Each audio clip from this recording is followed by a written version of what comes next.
Stick with me here. Our guy just woke up in shock, realizing he's back inside his old childhood bedroom. Nie Yan rolls out of bed and grabs a family photo from his desk. Emotions hit him hard. Right now, his parents are out at the border, trading a rare metal called polonium. It is a massively important strategic military resource, bought by the government for 100 times its price. So yeah, his family pulled in an absolute fortune. After that, his dad went ahead and opened up a metal refining company. They became incredibly rich overnight.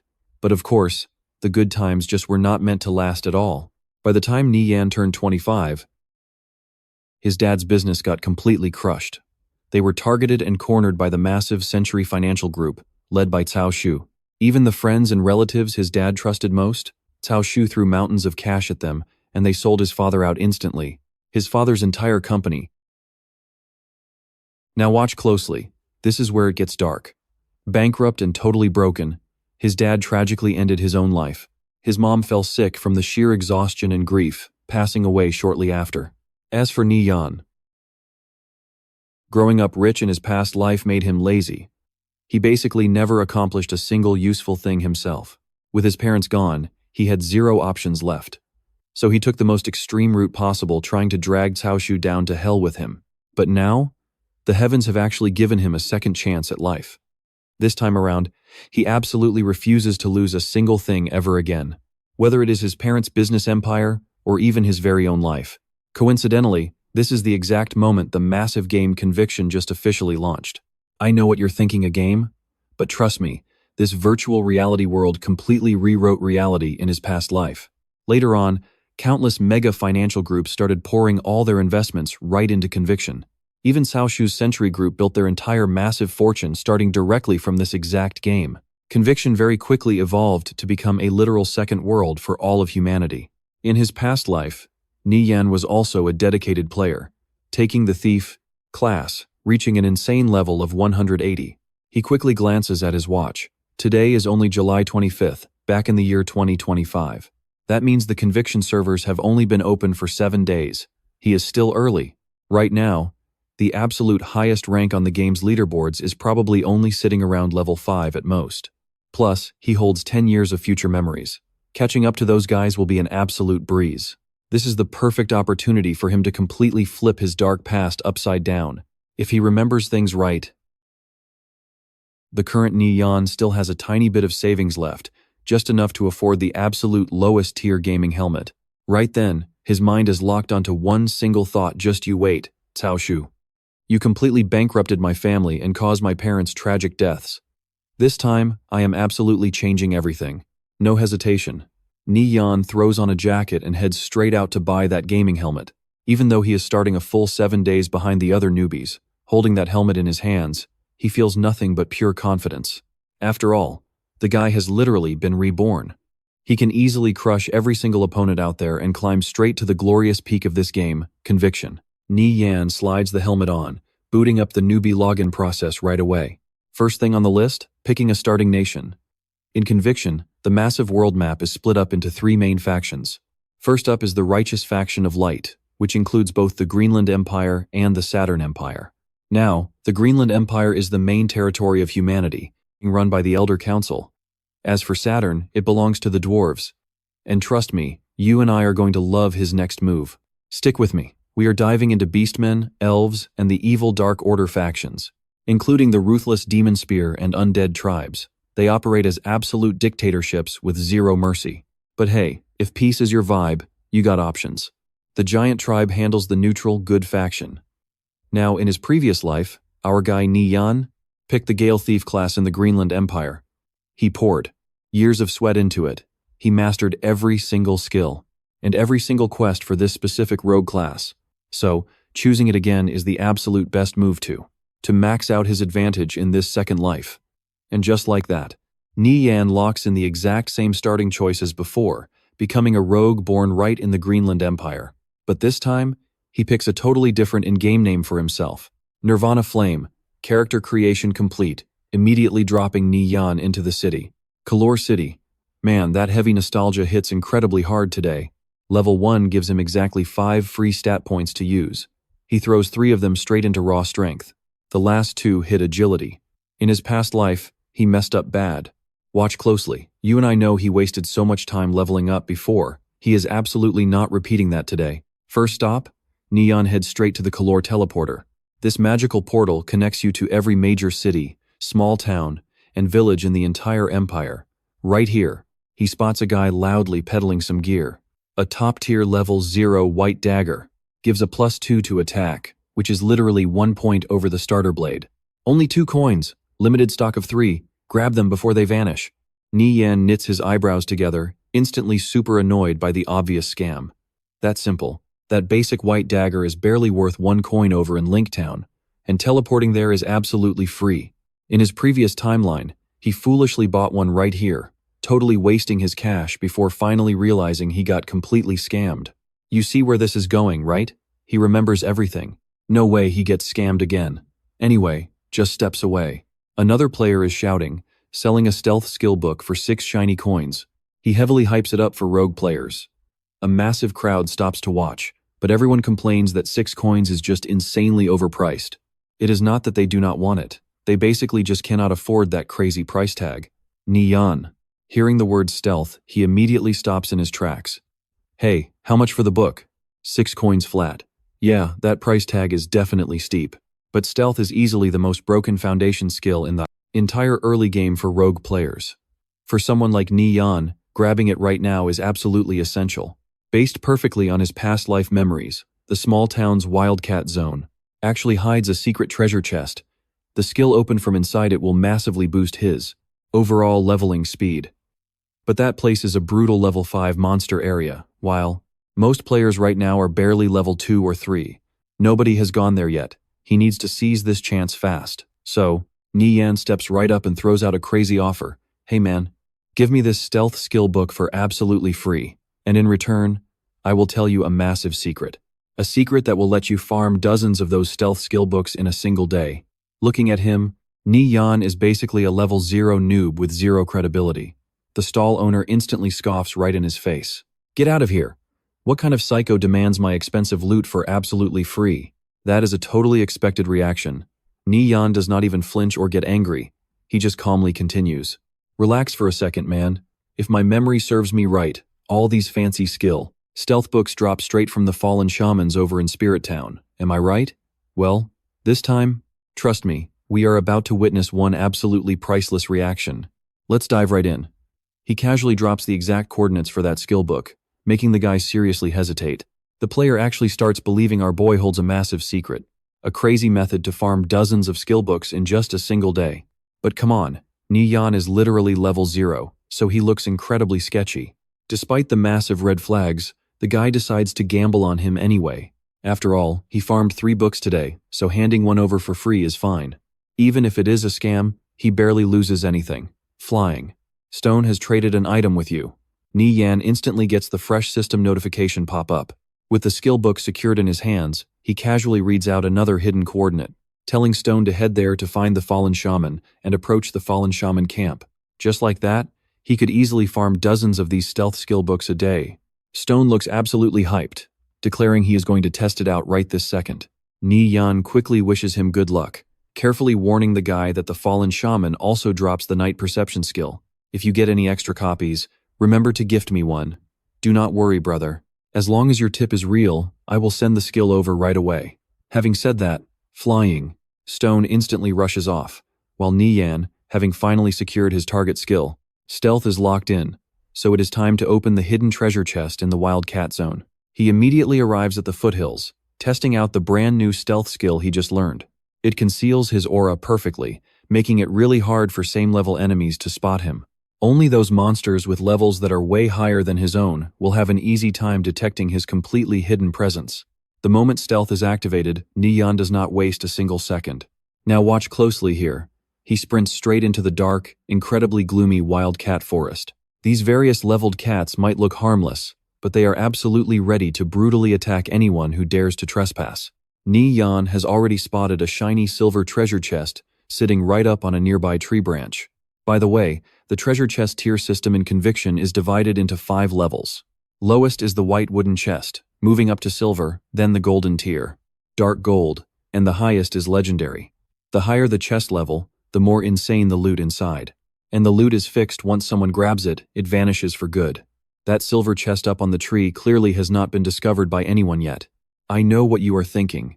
A level 0 in a level 5 monster zone?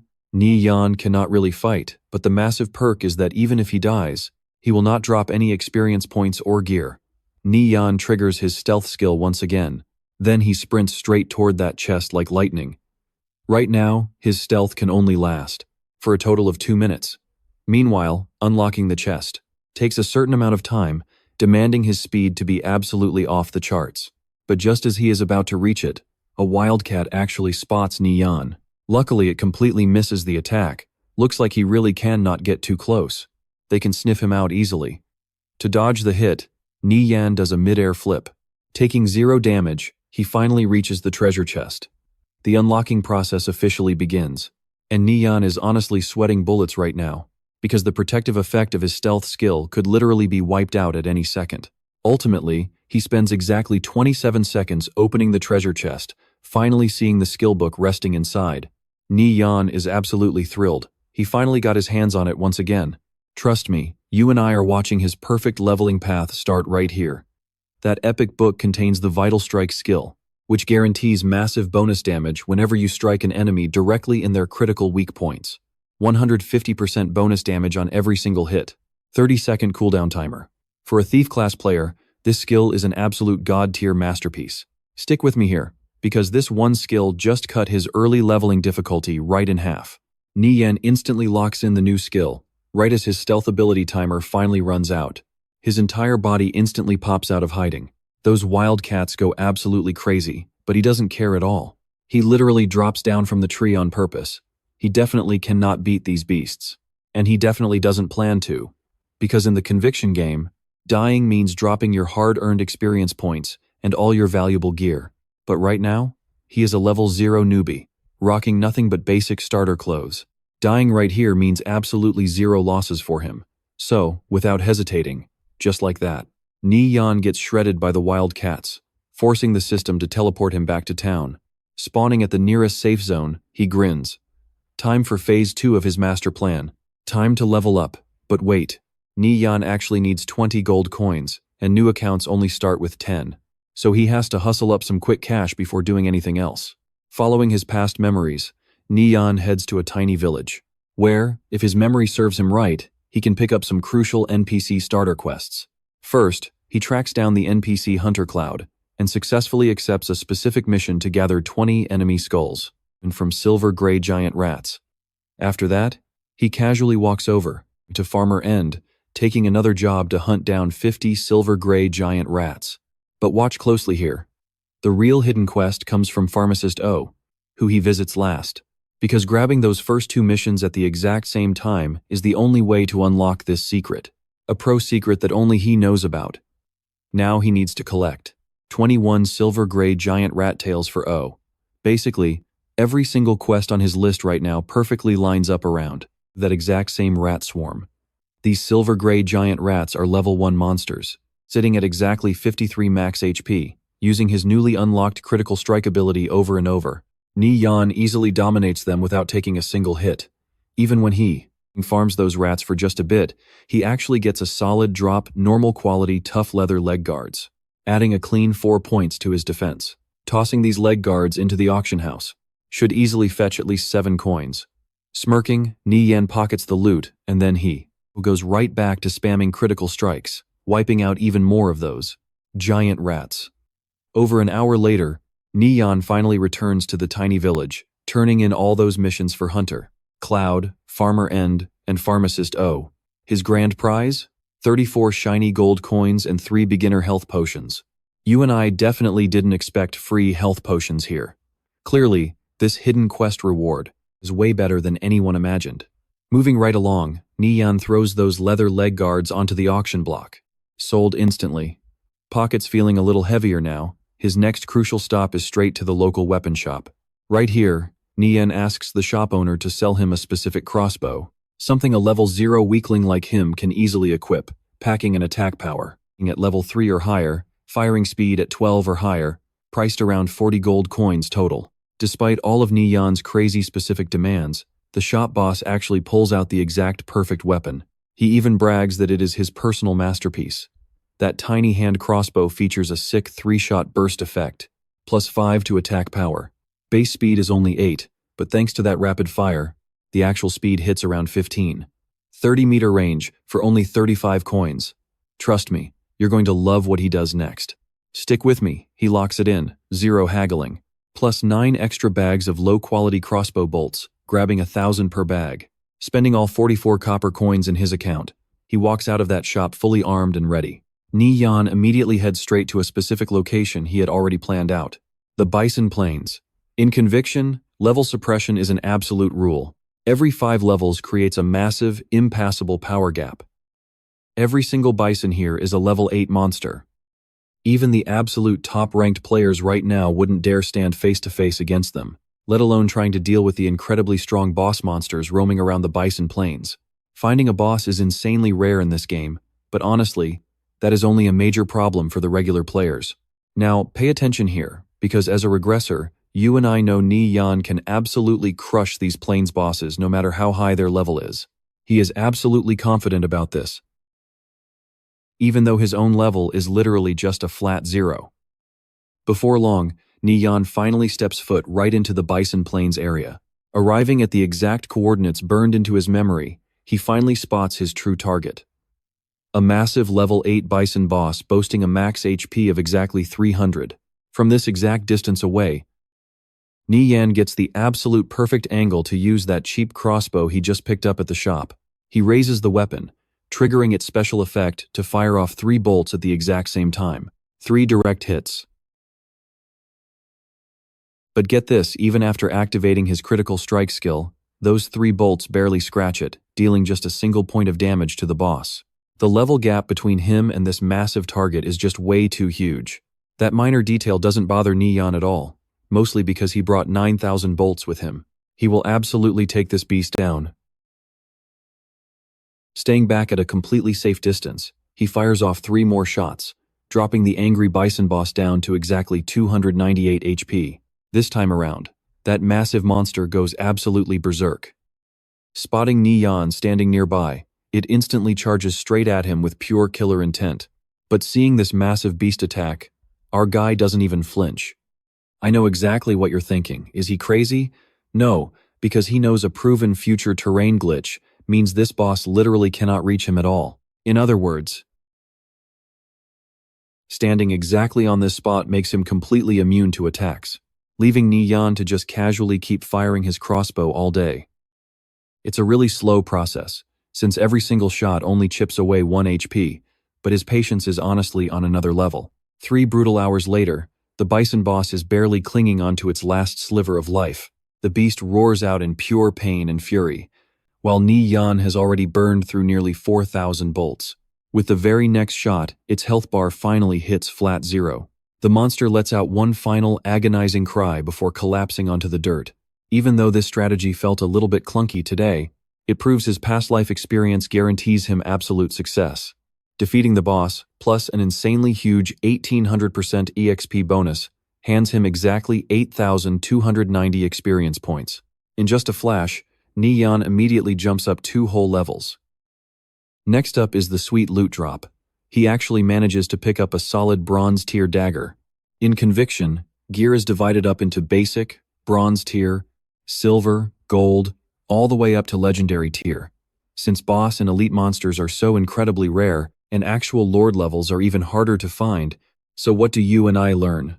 Real stat gear drops 1 in 1,000 times. Let's dive right in. Every single drop is insanely rare. Bronze tier weapons pack about 20% more attack power than normal gear. Plus, they always come with an extra bonus stat. Nie Yan figures the Wild Ox boss definitely dropped level 5 gear. That means this dagger is worth at least 3 coppers. But honestly, he needs to get it properly appraised to see the exact stats before planning his next move. Right at that exact moment, a system notification pops up. Those leggings he listed just sold for 8 copper coins. And another player, Flying Stone, just sent him a brand new message. It takes Nie Yan a few seconds to remember him. Stone is that quiet night guy who gifted him the stealth skill book earlier. He immediately opens the chat window to connect with him. On the other end, Stone sounds ridiculously excited. He calls out, "Expert, now watch this part."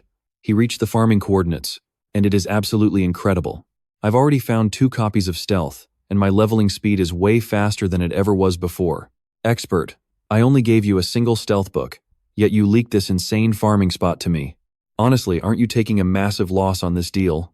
Talk about making a mountain out of a molehill. When the night vision skill book drops, just don't forget to send me a copy.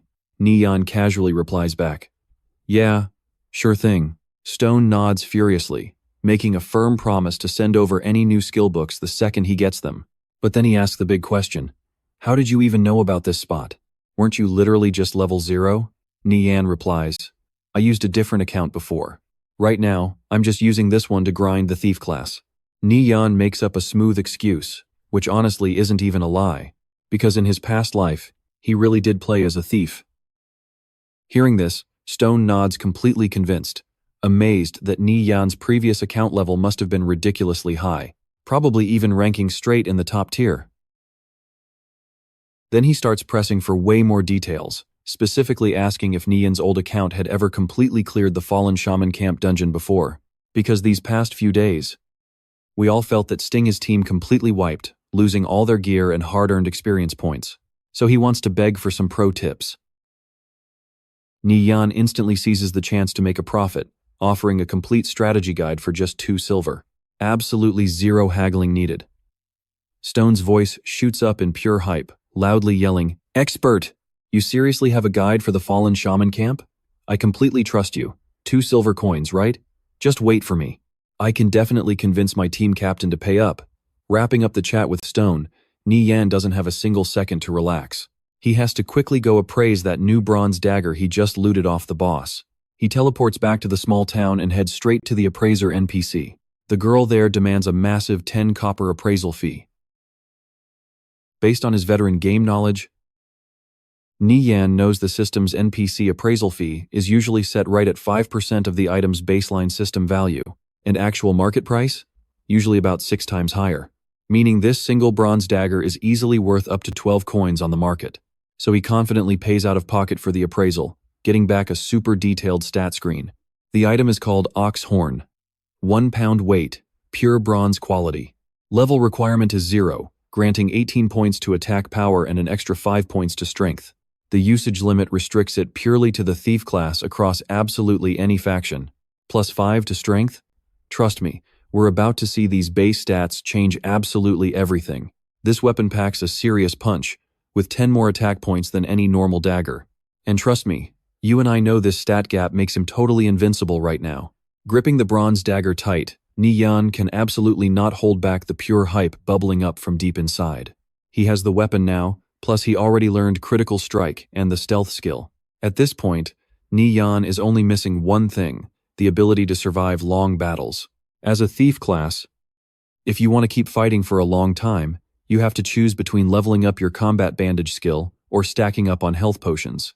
Healing items are incredibly crucial during a fight, letting players quickly recover their health and get back into action, but they cost a fortune.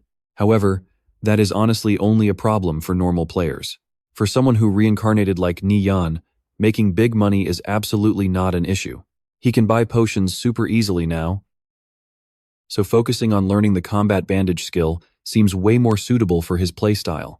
With that thought, Nie Yan heads straight to the shop and grabs 2 beginner underwater breathing potions. This is step 1 for him to grind up that combat bandage skill. Next up, he travels to Lake Rhonda. Right there, a group of players is battling some fishmen. Nie Yan wants 0 trouble, so he pops stealth and dashes right past the scene. After all, this is the wild. Players can easily end up stealing monsters from each other, which instantly sparks an all-out war. He definitely needs to stay careful. Right past Lake Randa sits the Fishman village. To get where he is going, he must cross it. But clearing out that entire Fishman village would literally take over 1,000 players working together. Looks like Nie Yan can only sneak his way through the area. Now pay close attention here. He just makes that plan when a server-wide alert pops up. The Victorious Guild is sweeping this zone in exactly 3 minutes, demanding any players not in their guild near the Fishman village to pack up and leave immediately. The name Victorious Guild is definitely not strange to Nie Yan. They are exactly the same as his past life. acting completely arrogant and aggressive, using their massive influence to bully random solo players out of nowhere. In his previous life, Nie Yan actually tangled with them, getting hunted down mercilessly for months. Hearing that name again today is a perfect reminder that he needs to slowly settle the score with these guys. So, completely ignoring the server alert, Nie Yan pushes right through the Fishman village totally alone. The exact moment his stealth skill wears off is when he reaches the Nuna riverbank. But suddenly, we both didn't see that coming, right? The second Nie Yan appears. Boom, a massive fireball blasts him, wiping out 23 health points. The player Z.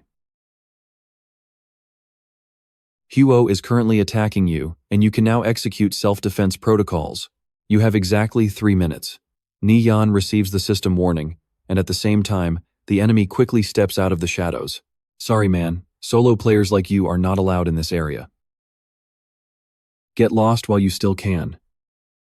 This cocky guy is Z Huo, a level 3 elemental mage, and yeah, he is straight from the Victorious Guild. Nie Yan honestly never expected them to arrive here this early, but if it is just one single guy, fighting back is definitely an option. Without wasting a second, Nie Yan pulls his dagger and shoots forward like a rocket, because he knows exactly how to fight a mage. You either get right up in their face for close combat, or run for your life. And you and I know running is absolutely not his style. Casting a basic fireball skill takes exactly 2 full seconds. Stick with me here, that is plenty of time to close the gap. Nie Yan successfully reaches Zihuo and instantly stabs him with his dagger. The mage loses 23 HP immediately. He frantically backs away, shouting a threat. You ignorant little thief. This area is completely locked down by our triumphant return guild, he declares, right before preparing his next attack. An explosive fire ring hits hard. Nie Yan takes 39 points of damage.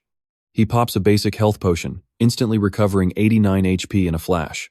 Catching the mage mid-cast, Nie Yan aggressively closes the distance once again. You cannot escape a melee thief. Zihuo takes another hit, losing 36 HP. Panicking, he fires wildly.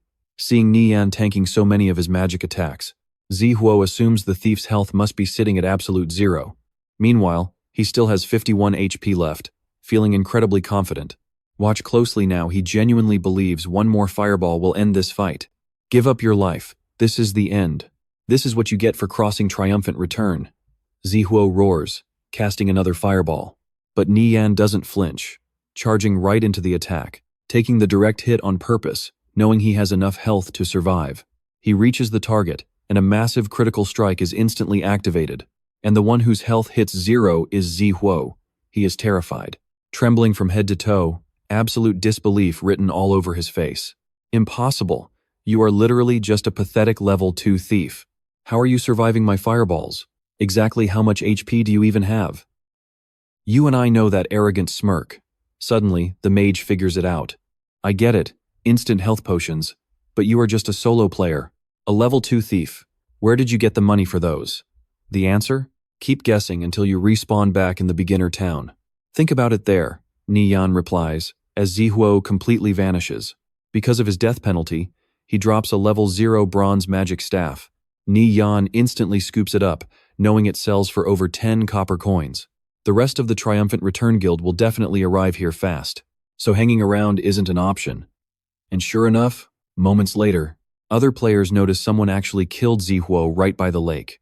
They immediately send players chasing after him, but Nie Yan is already sprinting. However, they have zero intention of letting him escape this easily.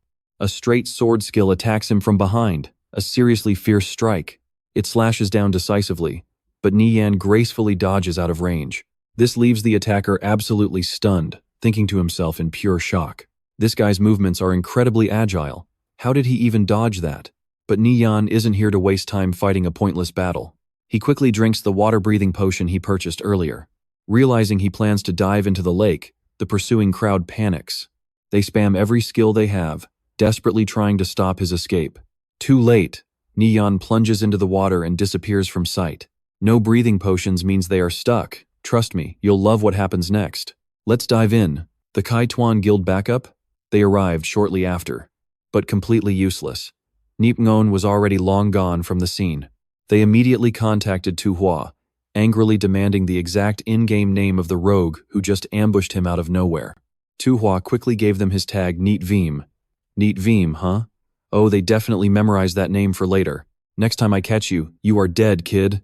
One of them hissed in pure rage. Nie Yan? He could not care less. He was already diving deep underwater.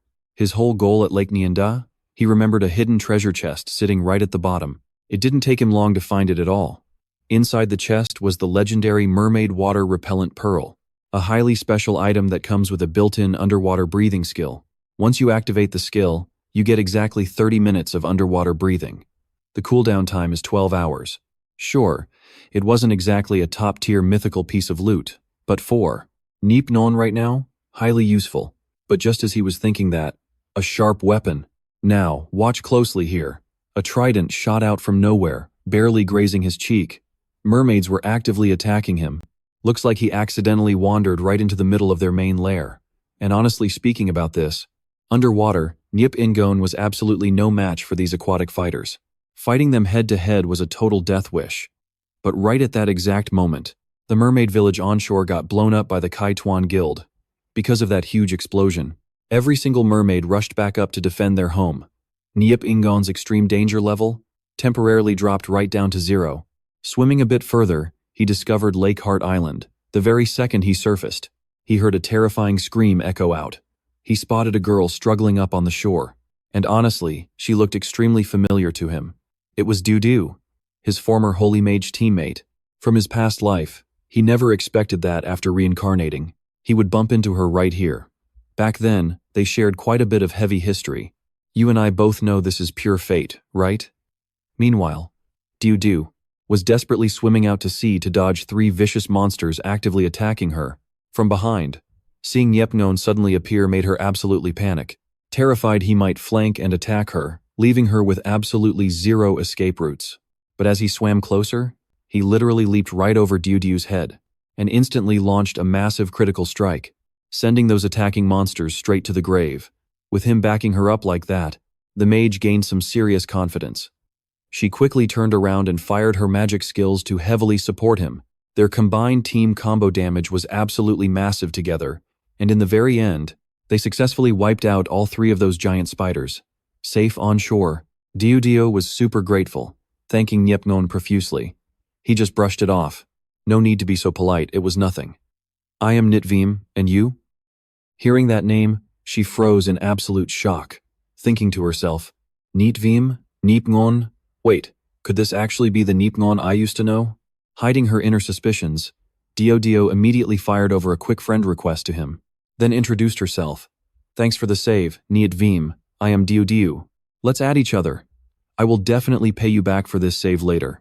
He accepted it, then quickly asked her, why come to Lake Heart Island? Are you working on a specific quest? She nodded, explaining she was actually on a mission here, hunting those toxic spiders to collect 10 water pouches. Coincidentally enough, his quest needed 10 silk threads. Trust me, you and I need to see what happens next. Alright, jump in with me here. She actually happens to have some love silk, picked up while catching those water spiders just for him. She hands it over as a massive thank you gift. Meow Meow is seriously being generous right now, giving Nie Yan 12 whole strands of love silk all at once, which equals 36 copper coins. This item is incredibly valuable, but she doesn't regret it at all. Because if she had died just now, dropping all that experience and losing a level, 36 coins could never buy that back. Plus, she doesn't even have the quest for love silk anyway, so holding on to it would be completely useless. Since she practically insisted, Nie Yan didn't hold back and gladly accepted the loot. But right as they were talking, the massive boss suddenly spawned in. Now watch this. Facing the water spider lord alone was impossible for her, but Nie Yan's reaction time was on a whole other level. After shooting her a quick party invite, he dashed straight in for the ultimate first strike. Meow Meow understood the assignment and instantly entered combat mode. One close combat fighter, one ranged mage attacking from a distance, their coordination was just absolute perfection. Nie Yan took on the job of holding the monster's aggro, while Meow Meow kept her distance to deal massive continuous damage. In no time at all, the Spider Lord's health hit 0. They totally nailed it. Meow Meow couldn't help but sneak a glance at Nie Yan, thinking to herself, it felt so strange. Why was hunting monsters with this guy so unbelievably smooth and easy? Even against a super strong boss monster, the whole fight just felt like a total breeze. This was the very first time she had ever experienced something like this. They literally just met today, yet their teamwork in battle was flawless, syncing up perfectly on every single hit, exactly like they had been partying up together for a really long time. It wasn't until Nie Yan turned to look back that Meow Meow awkwardly looked away. "What's wrong?" he asked her. "Oh, it's nothing. I just noticed your skills are insane. Why are you always hunting these monsters totally solo?" "Ah, I'm just used to playing alone," Nie Yan calmly replied. Seeing him fly solo like that, Meow Meow gathered her courage to make an offer. "If that's the case, my guild is actually prepping to raid Treant Forest in Jai Town. Do you want to join us? How many shield tanks does your team currently have? How much defense? And how much health?" You and I know he wasn't joking around, because Treant Forest is a brutal level 3 dungeon. The Treant King boss is a deadly sub-elite monster, so if the tank's defense stats aren't high enough, clearing it is basically impossible to pull off. Meow Meow honestly answered that they had 2 shield warriors with 53 base defense points and 230 health. Hearing those numbers, Nie Yan immediately shook his head.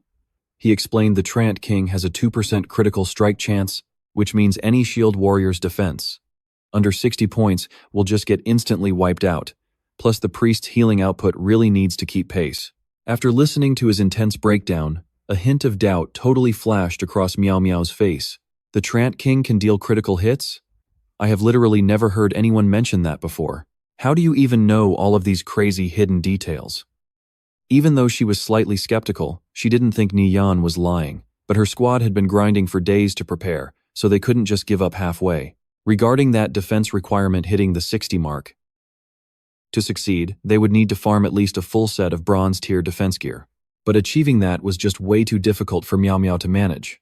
There is actually one way to do it. Nie Yan finally broke the silence. And the insane solution he suggested?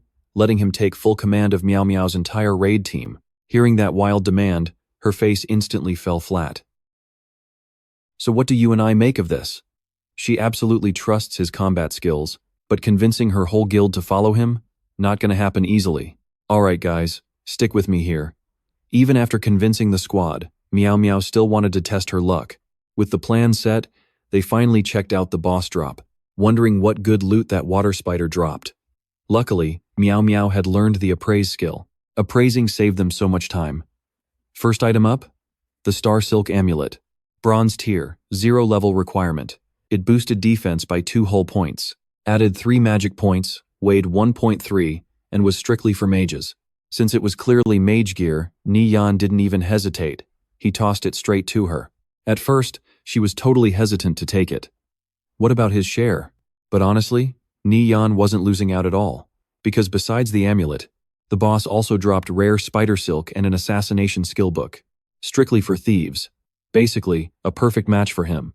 Seeing Nie Yan score big too, Meow Meow dropped the polite act and happily took the amulet. Right after splitting the loot, a massive system-wide alert popped up. The game was shutting down in 3 minutes. Everyone needed to log off immediately. Meow Meow let out a long sigh. The server was closing, so it was goodbye. "See you later." Nie Yan waved goodbye, then logged off himself. His leveling grind for the day was officially over, bringing in some seriously solid gains. By the time Nie Yan woke up, it was already Monday morning. The game was paused. But his real-world body desperately needed some hardcore physical training now. Cao Xu was always surrounded by bodyguards. He couldn't stay defenseless in reality forever. Watch closely here. He steps outside, but his luck today was absolutely terrible. Because while crossing the street, a massive truck nearly completely crushed him. Although, he barely dodged it, falling hard backward and taking some serious, bone-rattling damage to his back. While still wincing in pure pain, a super familiar voice suddenly called out, "Nie Yan, are you okay?" Looking up, he instantly locked eyes with Shi Yao, reaching out to him. "Xie Yao, why are you here?" Seeing the ugly scrape on his arm, she looked super anxious. "Why are you so careless? Your arm is literally bleeding. I have a medkit in my car. Wait right here." Xie Yao. Let that sink in for a second. His classmate, and his absolute biggest past life regret. Back then, he was too weak. He crushed on her forever but never confessed. He never shared his feelings. And later on, she completely got targeted by Cao Xu's sentry group just for knowing him, suffering massive psychological trauma. The guilt literally ate him alive. Right now, she pulled out a bandage from the car, carefully wrapping up his bleeding elbow. While fixing him up, she started to mutter and complain. Seriously, can you please stop being so ridiculously reckless? From now on, getting to see Xie Yao again after his rebirth made Nie Yan feel pure, overwhelming joy. He ended up staring at her way too long. When she finally looked back up, catching him totally staring, she shyly turned away, but kept scolding him anyway. Are you even listening to me right now? So what if I was a bit reckless? You're here to fix me, right? Nie Yan watched. Xie Yao blushing bright red from pure embarrassment, teasing her just a little bit more. Like I even care about you. She fake pouted and marched back to her car. Sitting in the driver's seat. Trust me, we're not done. Stick with me here. She takes another look at Nie Yan, secretly wondering. Is he Nirvana Flame? But he feels completely different now. The guy is just radiating so much more confidence. Just like Nirvana Flame in the game. It is obvious Xie Zhao is the mage named Miao. Miao from the game Conviction. These two shared a real special connection online. They grew even closer in real life, but never actually confirmed their true identities with each other. As for Nie Yan, seeing his old crush again right now, it makes him incredibly happy. But he also knows that the absolute lunatic, Cao Xu, is going to destroy everything he loves again sooner or later. Just like before. To stop that nightmare from happening, he needs to move incredibly fast. He must build his own empire in Conviction. That is the only way to rewrite his destiny. A sudden phone call rings, instantly snapping him right out of those heavy thoughts. The second Nie Yan answers. An incredibly furious voice explodes from the other side, loud enough to bust his eardrums. Hey Brad, where the heck did you go? Why have you been totally ghosting me for 2 days? Get your butt over here. It is not hard for Nie Yan to recognize Tang Yao yelling right at him, his ultimate best friend. Now pay attention, because when our guy hit rock bottom before, nobody else helped him. It was Tang Yao who risked everything to secretly fund him, totally ignoring the target Cao Xu put on his back, just so Nie Yan's days could be just a little bit easier. But this guy has a seriously bad habit. He loves chasing women. In his past life, he fought over a girl at a bar, and ended up crossing a massive VIP with sky-high power and insane connections. They beat him to death and dumped his body in a dark alley. Because he reincarnated, and knows exactly how this plays out, Nie Yan adds another major goal to his list.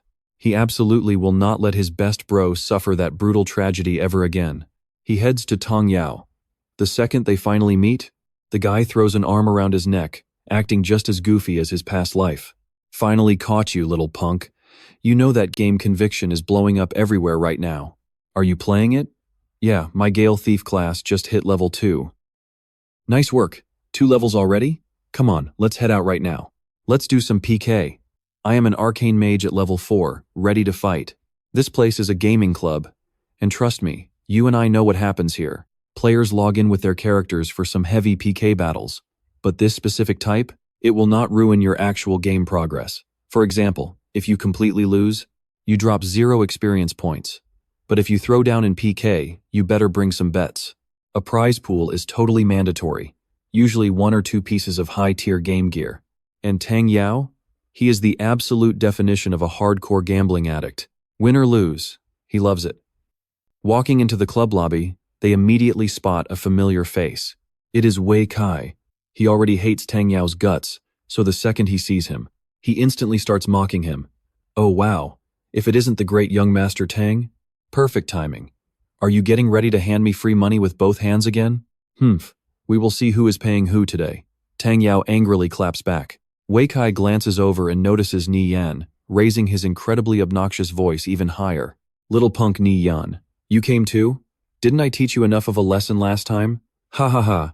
Relax man, with me here, they wouldn't dare touch you, Tang Yao confidently states. He reassures his bro. But between us? The guy has 0 idea what comes next.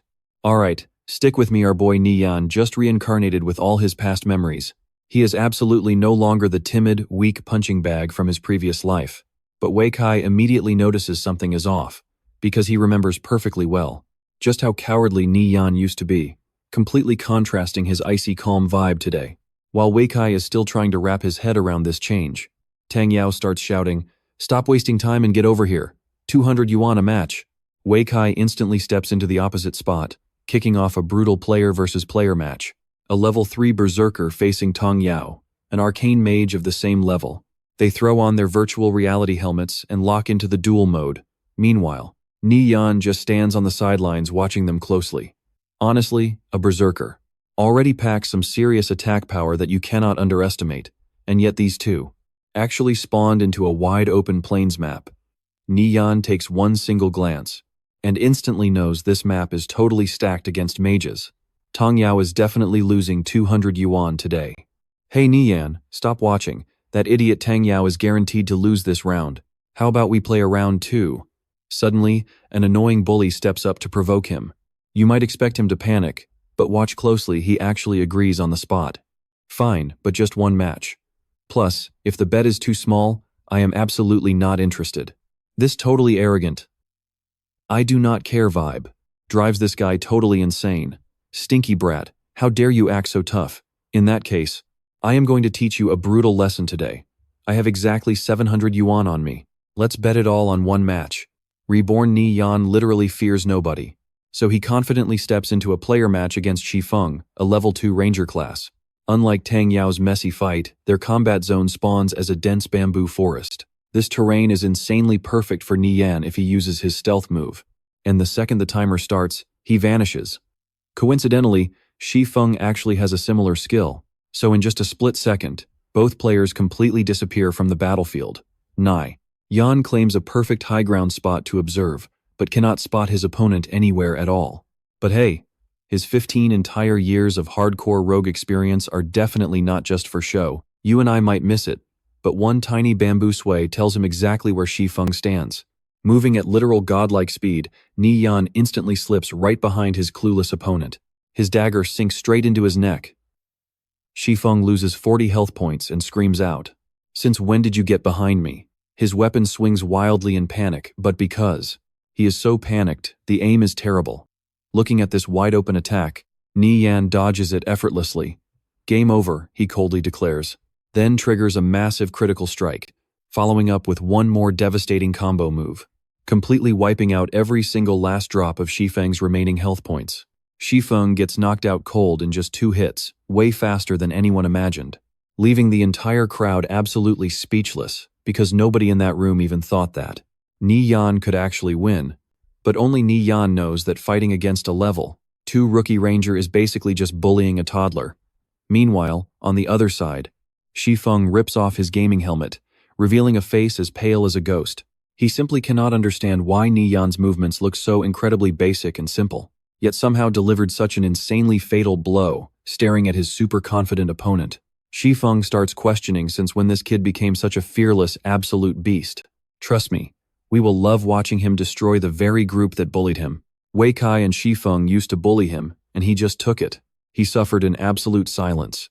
But today, Nie Yan, stick with me here. He steps out of that arena like a totally different person. He spots Tang Yao walking out, looking completely crushed. The guy just lost 2 matches. He can't hold back his frustration and starts cursing. Damn it, that guy. That Wei Kai learned the magic resistance aura of a berserker, and it honestly just perfectly counters my entire playstyle. Actually, that magic resistance aura only drops your magic damage by a tiny bit. It's really not as overpowered as you think. You just need perfect timing on your spells. Then beating a berserker becomes incredibly easy, Nie Yan explains to him. Tang Yao just nods his head. He actually understands the theory behind it perfectly well, but his skills just aren't sharp enough for that timing. Every single move was completely off. That's why Wei Kai closed the gap and drained all his health. After venting, he suddenly gives this really weird look. Looking super curious, he stares his best friend up and down before blurting out in shock. You actually know a lot about this stuff, man. Where did you even learn all of these pro tactics? Nie Yan doesn't answer at all. Instead, he just casually pulls out a massive stack of cash. Tang Yao is absolutely speechless. Dude, did you seriously just win 10 straight matches? Nie Yan doesn't even get the chance to reply before Wei Kai and his gang stroll right up. Totally unreasonable, ignoring right from wrong, they immediately try to get physical with him. Why are you acting so arrogant, punk? Did you actually dare to win our money? Now pay attention here, this is where the payback starts. The lackey throws a wild punch, thinking he'll easily crush him. He thought Nie Yan would just stand there and take it. Instead, he perfectly catches the guy's wrist, and without saying a single word, he violently slams him straight into the dirt. The bully screams out in absolute agony, while Nie Yan just keeps that perfectly calm, icy expression. The truth is, after his rebirth, he already brought back some serious combat skills. In his past life, he actually trained in martial arts just to deal with Cao Xu. This lightning-fast reaction from Nie Yan leaves absolutely everyone in total shock. Tang Yao is no exception.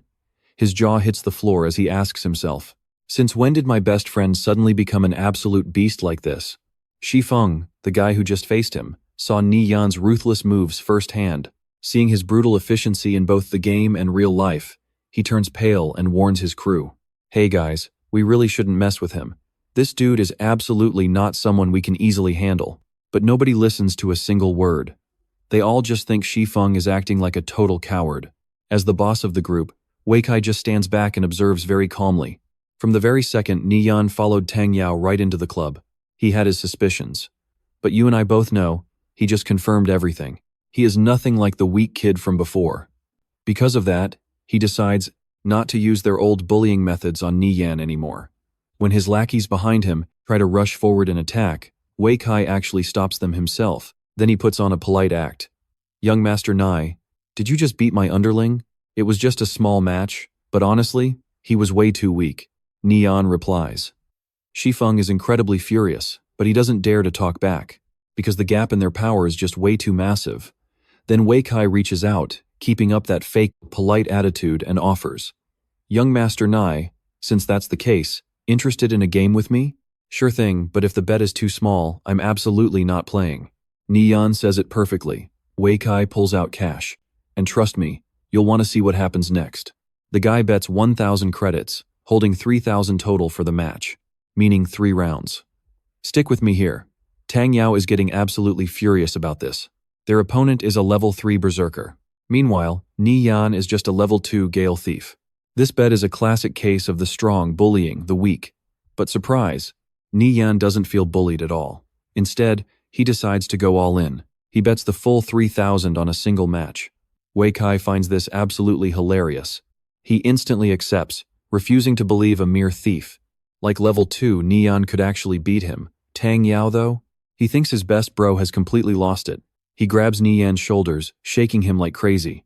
"Nie Yan, are you out of your mind? Why make such a massive bet? Do you even have that kind of money?"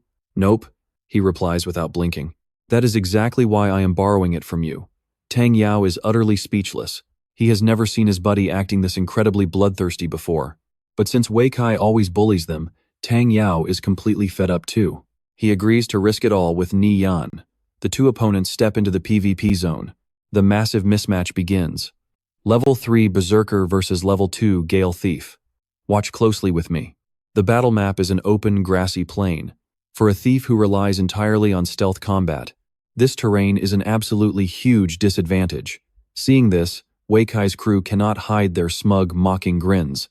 Meanwhile, Tang Yao is so stressed that sweat is literally dripping down his face. "Young Master Nie, if you feel this is unfair, we can always change the map," Wei Kai offers smugly. After all, he feels that even if he gives Nie Yan the perfect map, there is zero chance the kid could actually win. Surprisingly, Nie Yan does not even hesitate. He rejects it flat out, brimming with absolute confidence, claiming he will win right here on this prairie. Then, he pulls out his trusty weapon. He activates his skill, entering full stealth mode. To Wei Kai, Nie Yan simply vanishes completely. But by watching the rustling movements of the grass, the berserker can easily track him, spotting exactly where Nie Yan is slipping past. Nie Yan himself knows this grass will expose his exact position, revealing his every move. His opponent will definitely use these green patches to predict his exact path, therefore, to totally throw his cocky enemy off the scent. Nie Yan needs outside help, like the wind. You and I both know luck favors him, because the second Wei Kai locks onto him and raises his sword, a strong breeze blows. The green grass rustles everywhere. He instantly loses track of his target. Gone. He has no idea where Nie Yan is hiding. Panicking hard, Wei Kai swings his sword wildly, hitting absolutely nothing but air. This is his first time facing a thief, a Gale thief who can use their stealth skills this flawlessly, not acting like a level 2 rookie at all, while Wei Kai stands there totally confused. Trying to guess the enemy location, Nie Yan has already sneaked right up behind his very back. But instead of rushing a desperate attack, he freezes, staying completely silent and just waits. Because the wind has died down. One single step, and Wei Kai would spot him instantly. Instead, Nie Yan holds perfectly still, waiting for that next gust of wind to hit. That will be his moment to strike. To avoid exposing his hiding spot, that sneaky kid's stealth movement speed must be incredibly slow right now, so maybe he thinks.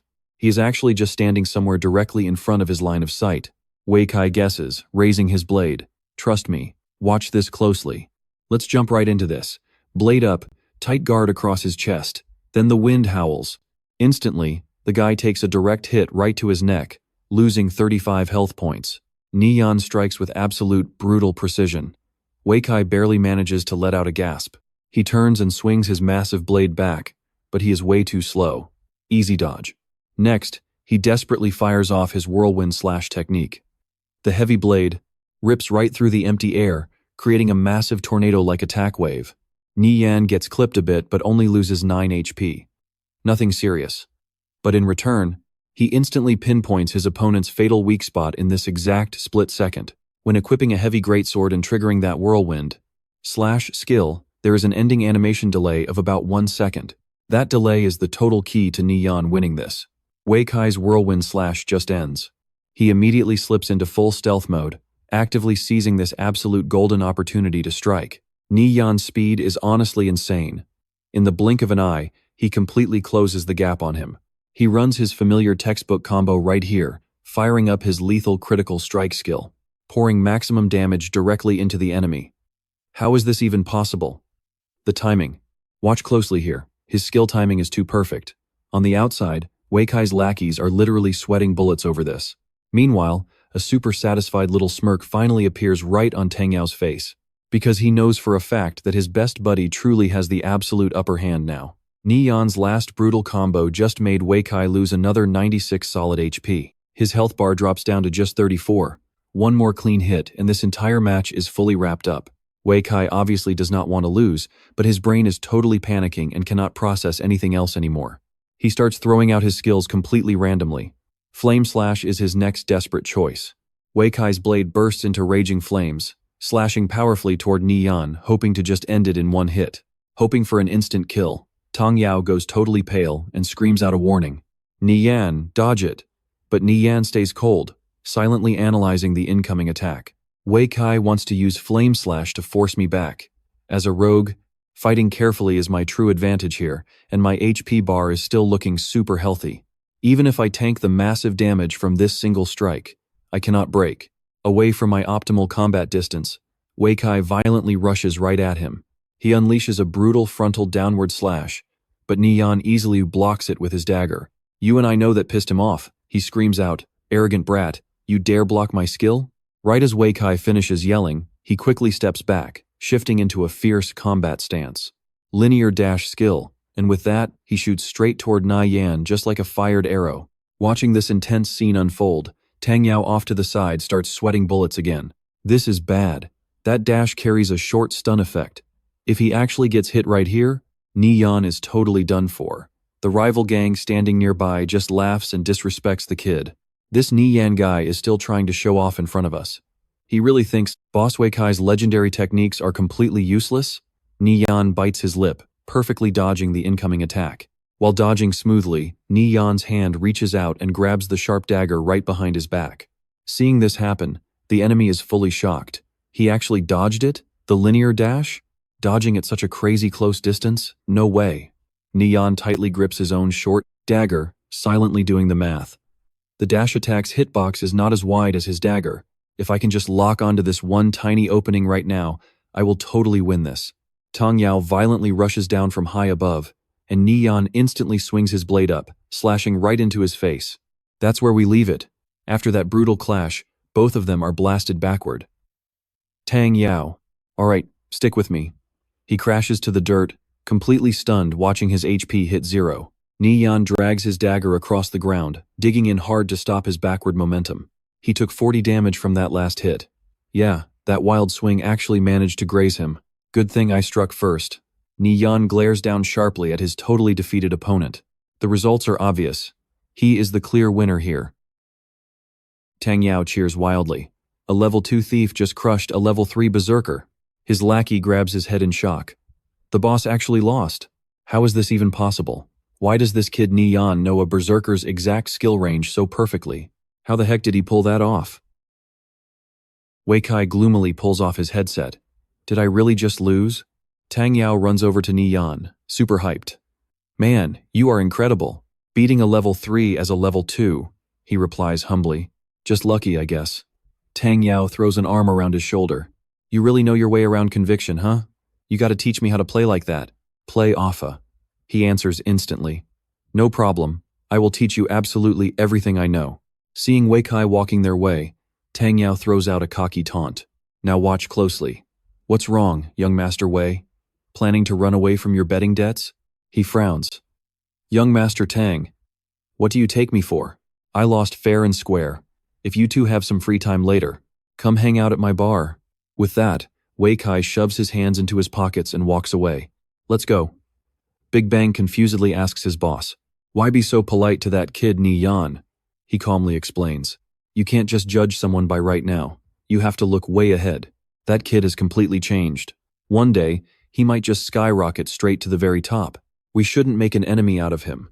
Meanwhile, Nie Yan smiles at Tang Yao. Let's go. I won big today, so dinner is on me. As for playing that Alpha, we will connect in-game tonight, he shouts excitedly. That is completely awesome. Cut to the big building at night. The lights in Nie Yan's room are still on. He is on the mat doing intense crunches and push-ups. After a little while, sweating heavily, Nie Yan stands up totally satisfied. Having a young body feels great. Workout done, time to jump straight into conviction. He says this while putting his headset on. He promised to find the Treant Forest with Kite's team once he gets back in game. You and I know the grind never stops. Welcome back to Conviction. A system notification pops up. Player Hawk has sent a friend request. Another system message chimes in. Player Flying Stone left exactly 1 silver coin right in your personal storage. Attached message. Expert, the strategy guide you provided really worked like an absolute charm. We completely wiped out the Fallen Lion King's main campsite. The remaining silver coins were sent to your storage. Also, expert, got a guide for the Ojamat swamp? No, I need it urgently. He immediately clicks the accept button. Nie Yan figures Hawk probably knows Tang Yao, since he is already here anyway. He will just bring him along to find the Treant Forest. As for that Ogimat swamp guide, I cannot keep selling dungeon guides forever, or people are going to start getting really suspicious. Best let their team of 5 die a few times, then wait for a higher price. So what happens next? He spots the old fisherman to turn in his crazy hidden quest. The system announces the hidden quest activation. This NPC is actually Dr. Bradness. Bradley looks up at him and asks, young man, how much spider silk did you gather? Nie Yan pulls out the items. Respected doctor, here is the 30 spider silk. I found them all. The old man smiles happily and says, young man, thanks to your hard work, I want you to have these 30 pieces of silk as a reward. Plus, I have decided to teach you a very special skill today. The system chimes in, 30 silk obtained. Then a prompt pops up. Do you want to learn? Bradley's intermediate combat bandage? He smirks. Stick with me, because this skill is why we are here. Learn. The screen flashes a quick notification confirming the skill is completely mastered. Intermediate combat bandage. It allows him to craft and use these special healing items. Crafting them requires 10 pieces of silk, and using just one of these bandages will instantly restore 20 HP right in the middle of a fight. The cast time lasts 10 seconds, and it can be interrupted after 3 seconds. You can even use it on teammates. And just like that, the hidden quest hits 20%. Dr. Bradley. Nie Yan stares right at the screen, totally confused by this. I already handed over the silk, so this quest should definitely be completely finished. Why is it only 20%? Wait, is this actually a rare chain quest? Bradley smiles and asks, young man, 30 silk is not enough. I still need a lot more of it. Can you help me find more? He immediately replies, I will gladly do my best.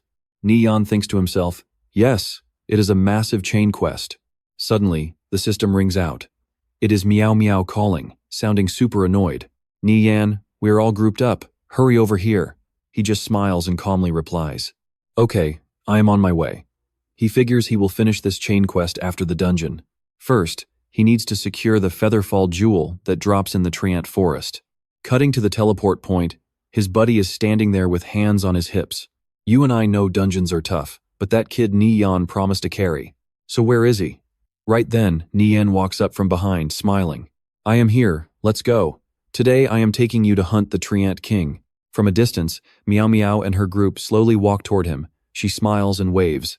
Nie Yan, over here. The girl walking next to her is Yu Lan, and his buddy gets hyped. These two are absolute beauties. Seriously, bro, how did you even manage to meet them? Meow Meow steps right up to him and says, Nie Yan, I put in a ton of effort, just to convince Sister Yu Lan to join, so please do not embarrass me in front of everyone today. The guy crossing his arms with a massive scowl is Chenbo, a Gale thief. Yu Lan gracefully steps forward. Hello everyone. Nie Yan, so you are the Gale thief that Meow Meow was saying could lead us through the Treant forest, right? She secretly sizes him up. You see it too, right? He totally gives off calm, seasoned pro vibes. He definitely matches the aura of a true top-tier expert. Nie Yan then coldly declares, that is right. I have a 100% clear rate for Treant Forest, but I lead. Everyone needs to follow my orders perfectly. Hearing his incredibly arrogant and bold statement, the whole group just goes dead silent. Chenbo immediately glares right at Nie Yan. Why the hell should we listen to you? What if you have absolutely no clue, and just lead us all straight to our deaths? Yu Lan suddenly speaks up. Chenbo, we already discussed this beforehand, so why are you acting up again? What are you playing at? He grumbles. Yu Lan, why are you taking an outsider's side? She walks over to Nie Yan, sincerely apologizing for her teammate. This is so embarrassing. I apologize, form the party. Trust me, you'll want to see this dungeon run. Let's jump into a wild system manhua. Tapping the holographic screen, he casually invites everyone to join his 5-player squad. He lays down the absolute law. While he leads this party, his orders must be followed without any question. Anyone got a problem with that? You can settle the score with me after we finish. You are totally free to leave right now if you want. But if anyone decides to sabotage this raid after we form up and causes a total party wipeout, do not expect any mercy from me. Right after he drops that heavy warning, Nie Yan finishes his setup. The system flashes a bright notification confirming his 5-player party creation. Almost everyone immediately hits accept to join up. Well, everyone except the arrogant Tran back. Vulam crosses her arms and backs him up.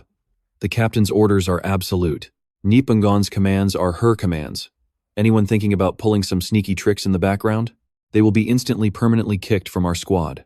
Hearing this, the stubborn guy frowns hard. Finally, swallowing his massive pride, he hits the button to join Nie Yan's team. Seeing the full roster locked in, our main character starts explaining their exact goal in detail. We all share the exact same target right now, clearing the Treant Forest dungeon. Besides me and Dieu, you guys already know each other. Even if you completely hate me, there is zero need to drag the whole squad down into a total party wipeout. But if my command sucks, and we actually fail this mission, you're going to want to hear this flex. I will personally pay each of you 10 silver coins. Everyone is absolutely stunned by Nie Yan's insane spending power. 10 silver. Vulam looks super satisfied. Dieu, where on earth did you find this guy? He is incredibly confident and genuinely charismatic. Honestly, who knows? Maybe he really can carry us through the Treant Forest. Dieu just smiles warmly. Sister Vulam, I told you from the very start. Nie Yan can definitely do this. He boldly gives the next order. Alright, starting right now, everyone state your class and raw stats. Let's start with the Shield Warriors. The first guy steps up, calling himself Nie Yan. Shield Warrior, Defense 61, Health Points 230, Attack 27, basically the main meat shield of the team. The others slowly start listing their stats too. My full name is too long, just call me Sui Tao. Shield Warrior class, Defense 51, Health Points 160, Attack Power 28. My name is Liat Diem, Fire Mage, Magic Damage 32, and I am Nam Qua. Nie Yan turns toward two of them with clear orders. Nuok Soi, go buy a speed potion. Nam Qua, grab a strength potion. Nuok Soi hears this, and immediately asks him in total surprise. Those top-tier potions cost dozens of coins. That expense is way too massive for us right now. Nam Qua chimes in, looking absolutely stunned. Even if we somehow perfectly clear the Treant Forest, we might not even make our money back. Tranback sneers at him with pure, cold disdain. We both felt that one. Tranback laughs. I thought you had actual skills, buying so many potions. Hell, even if I led the team, we could easily beat the Treant Forest. Danyo shoots him a totally disgusted look. Kid, why are you wasting so much breath? Don't tell me you're just too totally broke to buy potions? If you really have zero money, I can spot you some cash up front. Tranbak furiously screams out. You little brat, what did you just say? The guy fires back with a mocking tone. I said you are a broke loser. Diu anxiously turns to ask Nyepngon a question. Clearing Treant Forest on normal difficulty mode. Do we seriously need that many potions? We definitely won't get our investment back, right? Nyep Unjan simply smiles and explains. You will see when the time comes. Making you guys buy these potions is absolutely not a reckless waste of our money. He secretly thinks to himself. The level I am tackling. Trust me, you're not ready for this twist. He is aiming for the absolute highest expert tier difficulty. Vu Lam looks at everyone behind her and speaks. Just buy the potions exactly as he instructed. Hearing this, Namqua nods and agrees. All right, as soon as everyone grabs their potions, the whole crew confidently heads out. Okay, since we are all geared up and ready, stick with me here, let's see how this dungeon run goes. Soon, they arrive at a massive stone entrance. Nyepnon glances at the group behind him and instructs, You guys wait here for a second, I will go open the instance first. He presses his hand against the rock, and the carved symbols instantly start glowing. You go first. In this dense forest, they notice that this bizarre giant stone is carved with some highly unusual ancient text. Anyone walking through this forest will be completely absorbed by it.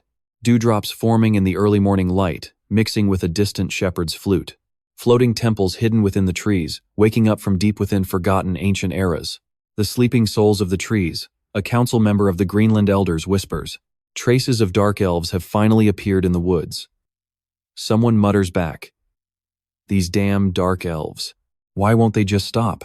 Then, the system pops up the difficulty selection screen for the Treant Forest Dungeon difficulty. Now watch this carefully. Nyep Ingon instantly locks in expert mode without hesitating. The group standing inside the magic circle suddenly begins to fade and disappear completely. Inside the Treant Forest Dungeon itself, the glowing system screen pops up. You have entered the Treant Forest instance. The difficulty level is set to expert. Namqua panics, his eyes wide. What the heck is going on? Expert level? Captain Nyepvim, you clicked the wrong button, right? Leondirp jumps in, terrified. Yeah. Expert difficulty? How are we supposed to clear something like that? Vorlam analyzes the situation quietly. A guy like him wouldn't make a rookie mistake like that. Does this mean that right from the start, he actually planned to raid this on expert difficulty? Trenbak furiously confronts him. I finally get what is going on here, Nyepvim. You brought us here on purpose to get us killed, right? When exactly did we ever offend you? For you to pick expert difficulty, you are just setting us up to get completely wiped out and lose all our experience points? Nyep Ingon stays freezing cold. He says, if I brought you all in here, obviously I have a way to bring you back out. If you're not happy, leave the party. You gotta love how he shuts that down. Trunbak fumes. You. Dio annoyedly cuts Trunbak off. Trunbak, Nyepvim is a guest I invited here. If you have a problem with me, just say it. There is no need to target him like this. He panics and quickly denies it. No way. Dio, I do not have any issue with you. Trunbak stews in his anger. He can't believe Dio is actually defending a complete outsider. That damn bastard. Meanwhile, Nyepngon calmly stands before the group to explain. Expert difficulty isn't actually that hard. It just means the bosses have 30% more health. Plus, we need expert shield warriors to handle the physical defense. And the mages need slightly higher stats, that's all. The only other difference is the boss itself. The Treant King is huge, but I will give you guys a heads up when it happens. Sweating bullets, Vorlam wonders to herself. He makes it sound so easy. But in this dungeon instance, even a single tiny mistake, like miscalculating 1% of health, or just lacking a single point of magic defense, can lead to a total party wipe, let alone dealing with a massive 30% gap in health. Where on earth is his confidence coming from? Dio looks deeply worried. Nyepvim, are you really sure about this? If we really can't do it, we should turn back. He gently reassures her, don't worry, there is absolutely no problem here. Tren. Back scoffs quietly. I would really like to see exactly how you plan to lead us through an expert dungeon. Well, you and I are about to find out what happens next. Stick with me, you and I are dropping straight into an epic dungeon run. Suddenly, Thick wooden tentacles whip through the air. Nie Yan immediately shouts, "Watch out!" They just walked right into a trance aggro zone. This monster uses a nasty double-sided vine attack to crush its targets. Those massive vines instantly lock on and launch straight toward Chen Bo. The guy is completely clueless, getting tightly bound before he can even resist. A colossal tree trunk violently erupts right out of the dirt beneath them. Now pay close attention here. This monstrous tree appears, wrapping Chen Bo up and yanking him high into the air. His face turns completely pale from pure terror.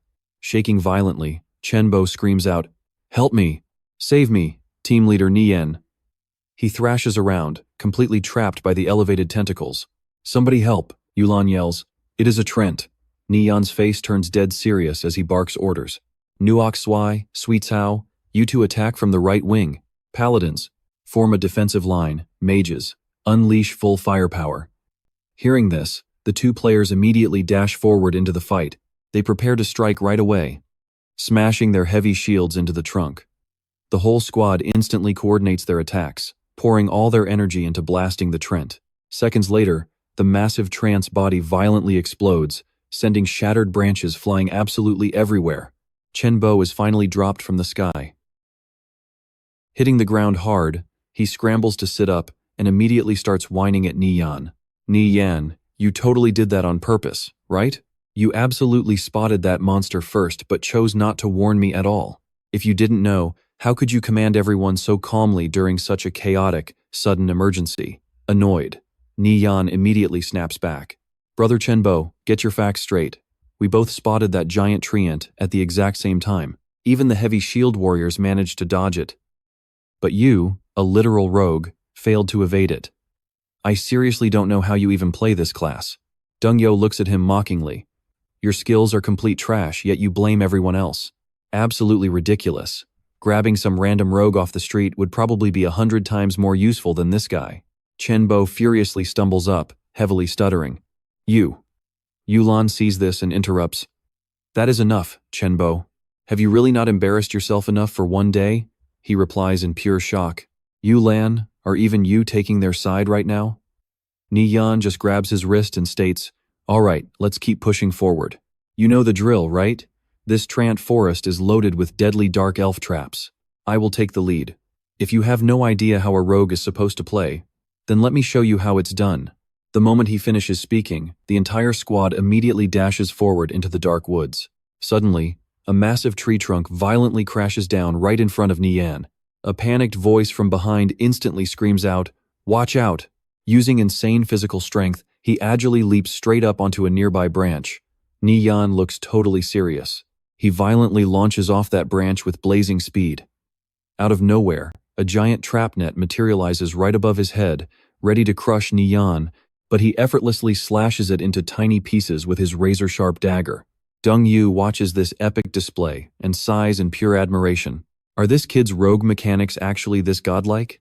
Yulan also cannot help but stare in deep awe. What an insanely fast rogue. His trap-clearing efficiency is just completely off the charts. Chen Bo storms off in a jealous rage. "What's so special about that? I could easily do all this simple stuff too." Suddenly, a massive, terrifying crack splits open right under his feet. Chen Bo's entire body instantly plummets into a gigantic dark pit. Waiting at the bottom are rows of wickedly sharp metal spikes. Paralyzed with fear, Chen Bo screams out, "I am completely done for. But here's what you and I didn't expect at the last possible second." Nie Yan grabs his leg and effortlessly yanks him to safety. "Let's dive in." Our boy glares at Chen Bo, his fellow rogue, with pure ice. "I've never seen a noob as bad as you." But instead of thanking Nie Yan for saving his life, Chen Bo actually points the finger right back at him. "Nie Yan, you set me up. I literally just saw you walk right through this exact spot. So how are you completely fine?" Dong Yu can't hold back and starts yelling. "You are seriously ungrateful. If brother Nie Yan hadn't just stepped in to save you, you'd be dead right now." Our MC just crosses his arms, staring him down coldly. "You jumped into that trap yourself. It's not like I pushed you into it. Did you really think every single step I take is perfectly safe? At the end of the day, you just don't deserve to play the Gale Thief class." Furious, Chen Bo actually draws his sword and charges right at him. "You absolute bastard, I'm remembering this. If you're so tough, let's fight one-on-one." He points his blade straight at Nie Yan's face. I'm going to hack you apart. Watch this carefully. Nie Yan easily catches the razor-sharp blade with just 2 fingers. Solo? Then you better call in some backup because otherwise, this isn't going to be fun. Seeing Nie Yan pull off a crazy stunt like that, Chenbo's face turns completely pale from pure terror. Yulan quickly steps in. That is enough, Chenbo. You obviously stepped into that trap because you were careless. Why take your anger out on Nie Yan? Yao backs her up. Chenbo, Nie Yan literally saved your life, and you're still blaming him? I really didn't expect you to be this kind of person. Face flushed, he screams back, this is all Nie Yan's fault. He purposely set me up. He completely hid the fact that there was a trap right there. Besides, we're supposed to be a team, and this guy is just some total outsider. Why the hell are all of you taking an outsider's side over mine? Boiled Water crosses his arms, looking completely done. All right, Chenbo. Nie Yan did absolutely nothing wrong. You're the one who's been targeting him this whole time. Literally everyone here can see it. Chenbo stands there, absolutely stunned and in disbelief. Even you guys? He suddenly lets out a bitter, mocking laugh. I know what you're thinking, big mistake. Fine, let's see how he clears this dungeon without me. With that, Chenbo turns and storms off, as a system notification confirms he just left Team 5. Yao looks totally down. Sorry, Nie Yan. I'm the one who dragged you into this dungeon run. I never expected you to deal with this drama. Our MC just smiles right back. It's fine. Honestly, being down one annoying guy is way better. Nie Yan starts calculating things in his head. Looks like from now on, I'll just have to build my own parties for dungeons. Yulan frowns slightly. Alright, let's just worry about all of that after we actually get out. First, we clear this dungeon, exactly half an hour later. Staring at the massive swarm of treants gathered right in front of them, she speaks up. I used stealth to scout ahead. The entire path forward is completely blocked off by treants. There are 18 of them in total. Yulan looks at our boy, visibly worried. Nie Yan, there is absolutely no way we can handle that many treants at the same time. He stays completely calm. Don't worry, I'm not stupid enough to make you guys fight all 18 treants at once. As soon as he says that, Nie Yan bends his knees, getting into a combat stance, and then instantly rockets up into the branches. Boiled Water looks up, completely confused. What exactly is Nie Yan trying to do right now? Right after that, Nie Yan channels his energy, summoning his weapon. A wicked smile spreads across his face as he aims his crossbow at the treants. Trust me, you're gonna love this. Time to open your eyes and witness real god-tier monster pulling. Nie Yan instantly fires off 3 rapid shots straight at the treant mob. The 3 arrows tear through the air, rocketing in completely different directions. Dumpling can't hide his utter panic right now. What's going on? Don't tell me brother Nie Yan is. Let's dive into this wild run. Boiled Water is shaking, panicking that one stray arrow could wake the treants and wipe them all out. Nie Yan slides down right in front of them and barks an order. Boiled Water, move to coordinates 289, 288, 212. He instantly replies, got it. One by one, the arrows strike true, hitting the giant treant monsters. The remaining treants completely panic, clumsily dodging to the side in pure shock. Those hit by the arrows instantly lose exactly 1 HP. Yulan watches in total awe, completely stunned by this strategy. Absolutely magical. She can't believe he just fired 3 consecutive shots with a simple hand crossbow, and he even managed to hit 3 completely different spots just to aggro the monsters. I've only heard about this legendary level of skill in rumors. She can't hold back and turns to Meow Meow. Seriously, where on earth did you find this absolute pro? Those 18 treants are dangerously close to us. If you aggro even just one of them, the rest of the mob will immediately swarm over here together. But our guy Nie Yan didn't just find the absolute perfect positioning for this crazy pull. He actually succeeded in dragging away the majority of the treants.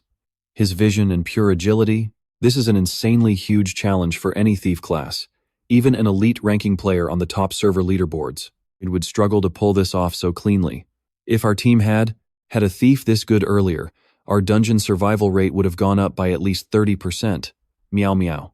Watch closely, because things are heating up. Meow Meow is amazed by his insane skills as the furious treants explode with anger.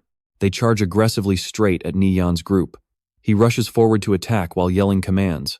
Boiled Water, go block that treant right now. Just remember to keep your center of gravity steady. It won't be able to push you back. Everyone else, follow me and let's destroy the other one. Nie Yan dashes in, slashing his dagger against the massive treants one by one. Meanwhile, boiled water grits his teeth, blocking with his shield. He's secretly shocked Nie Yan's advice actually worked perfectly. Yulan loudly shouts out, "Boiled water, hold the line. We already finished up on this side. We're coming to back you up right now." The second she says that, her team rushes in to utterly destroy the monstrous treant. The massive tree trunk gets violently sliced completely in half. A brilliant flash of golden light erupts, and an incredibly rare item drops right out from the shattered wooden body. Yulan screams out, "Gear just dropped." She looks in absolute shock. It's a bronze tier arm guard for mages. The rest of the team goes absolutely crazy with hype. This is a true expert level dungeon. Can you believe this drop rate? Just fighting 2 random trants drops gear. Before this, the normal trant forest run was so basic that we literally never saw gear drop like this. Meow Meow excitedly praises him. Nie Yan, how in the world did you pull that off just now? Too overpowered. Nie Yan gives her a gentle look. Hey, I already told you guys. I promised I'd lead everyone straight through this expert level dungeon, didn't I? He raises his crossbow with blazing confidence and shouts, "All right, from now on, we use this exact same fighting method. We're gonna wipe out every single treant here." The whole squad loudly cheers in agreement. Another arrow instantly nails a treant right in the head. The monsters roar furiously, opening their massive jaws to rush the team. Nie Yan and his entire party charge forward together, launching an all-out coordinated massive attack. 20 minutes later, everyone is happily staring at the giant pile of loot dropped by the mob. Treants. Nobody expected the rewards from an expert-level dungeon to be this insanely good. We merely cleared out the treants in this zone, and yet so much epic gear has already dropped for us. Suddenly, a mysterious dark shadow lurks right behind a tree, quietly spying on Nie Yan's squad. He smirks, flashing a faint, confident smile as he briefly glances toward the creeping dark shadow. Nie Yan suddenly stands up and loudly declares, "This is only just the beginning. The real rewards of the expert trant forest are way more than just this small pile. Take a short break, and then we're heading out immediately." As he slowly leads them west, Yulan asks a question. "Trust me, you and I want to see what happens next. Let's jump right into this VR MMO. Shouldn't we head east, if I remember correctly?" West is a dead end. Nie Yan tilts his head and casually tells her, "Just follow my lead. I promise you guys won't take a loss here." He calculates silently this specific branch of the hidden plot is buried deep. Right now, probably nobody in the entire game of Conviction has found it. The whole team silently follows Nie Yan. Suddenly, a drifting flute melody echoes out. Yulan looks around, totally confused. A flute? Nie Yan stares straight ahead, smirking. Found him. Someone is playing a flute right behind that giant rock ahead. Nie Yan knows. It's him, the legendary treant shepherd himself, Iampas. He observes the guardian of this forest.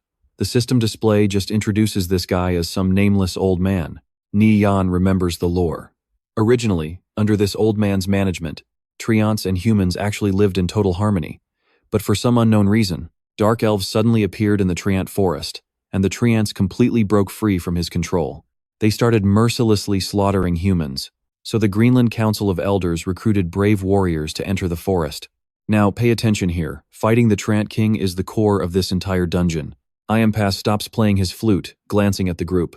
Adventurers from afar. This is a dangerous territory. The treants will brutally murder every single human who enters here.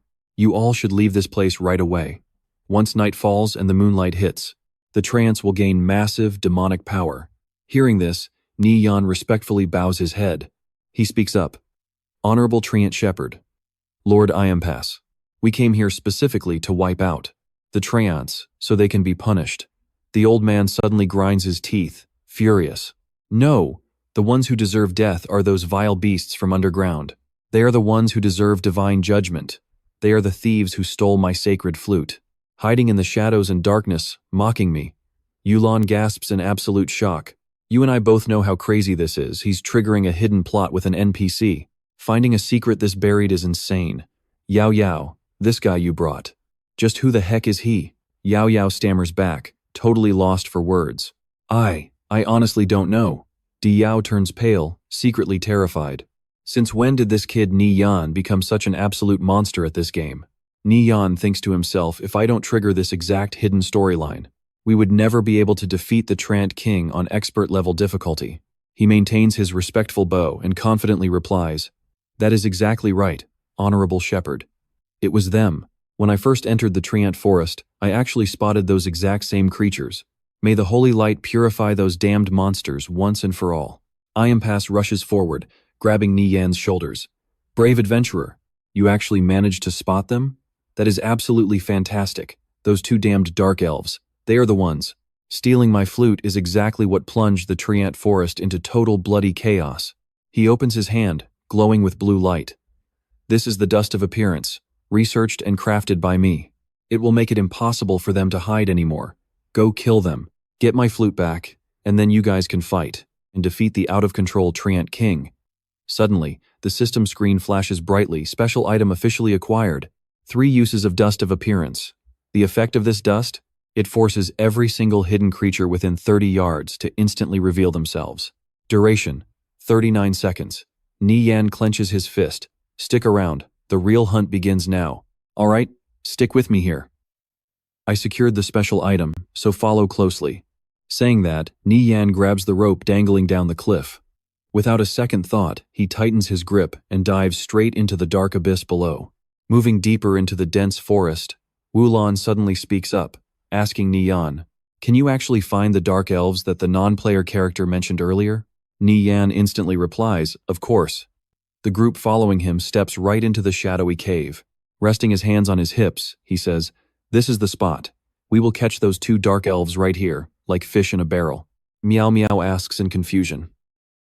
"But Nie Yan, how do you even know where the dark elves are hiding?" Nie Yan just tilts his head, looking at her.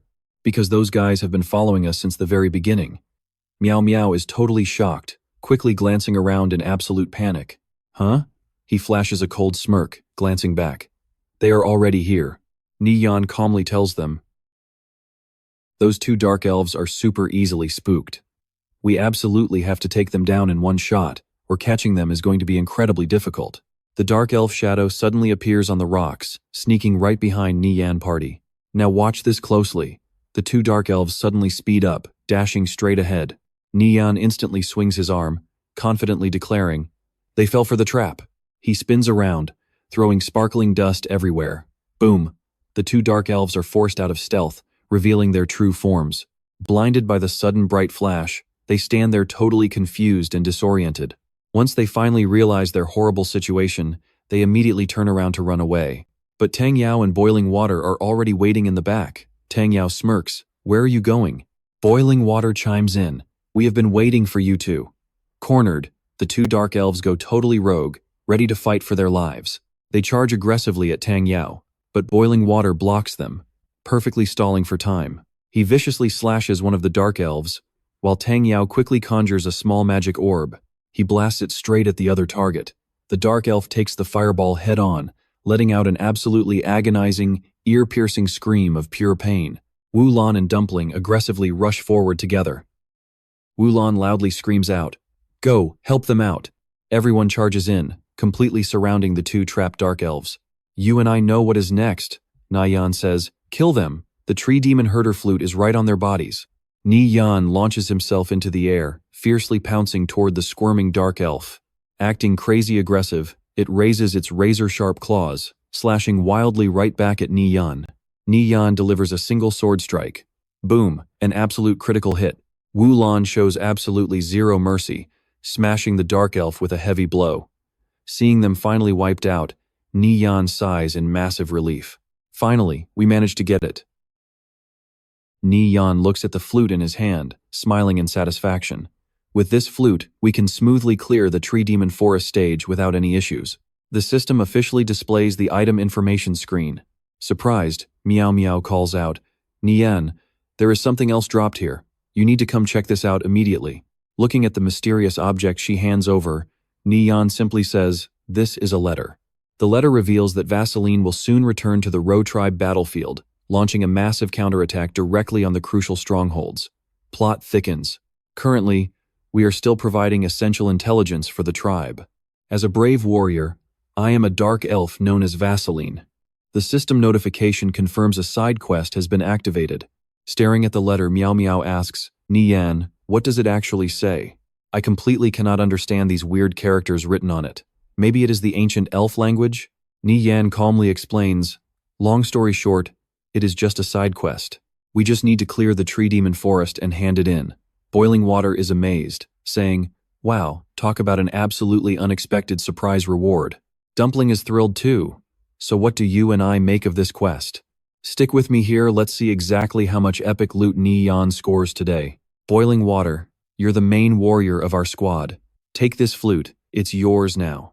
He was totally stunned. Damn, this thing adds a massive 300 HP boost. With this massive upgrade, I wouldn't even flinch facing the Treant King right to his face. Nie Yan simply walked ahead. "Let's move out," he said. Everyone happily cheered in agreement. "All right, let's roll out." Tang Yao stared at his confident back and muttered, "This kid. This Nie Yan is seriously something else." Back at the start, the whole team was totally unhappy with him.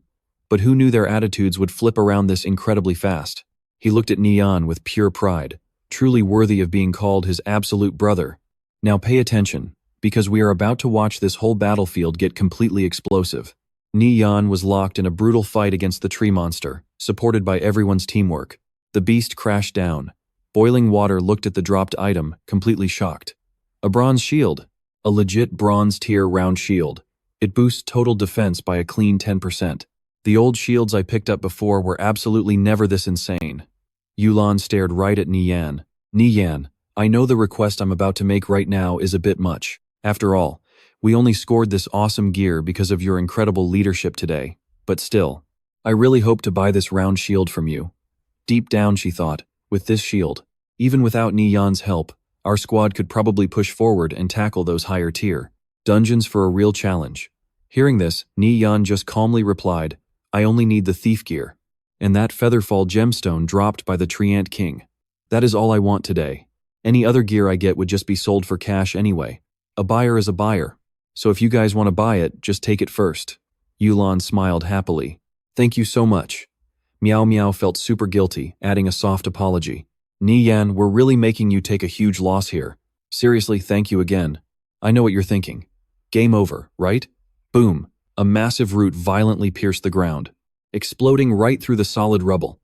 The whole team started screaming in total panic. "Watch out."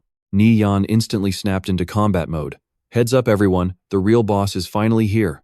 Get your defensive formations ready right now. All of our shield warriors will block the front line. Listen strictly to my orders." A colossal boss emerged from the roots. It was the Treant King itself, a level 4 lord. The beast roared out, "You damn humans. How dare you trespass into my sacred territory?" It wildly swung a heavy branch right at Nie Yan. He barely jumped away to dodge it in time. The Treant King furiously cursed, "Go to hell." Nie Yan stayed completely calm, just watching those deadly roots stretching out toward his position.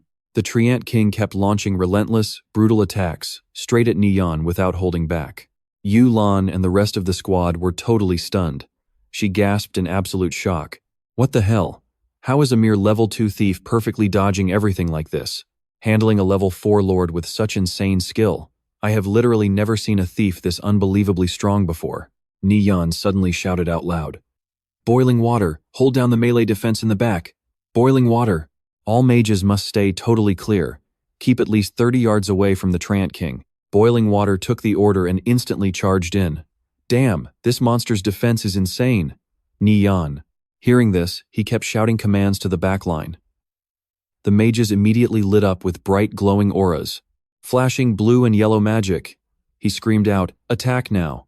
In the next second, countless beams of destructive light rained down on the massive Treant King.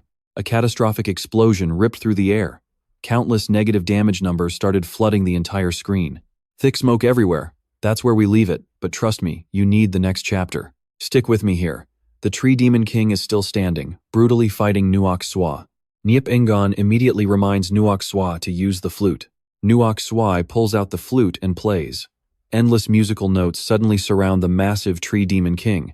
System alert rings out. The I Am Pass flute activates, instantly dropping all of the Tree Demon King's stats by 50%.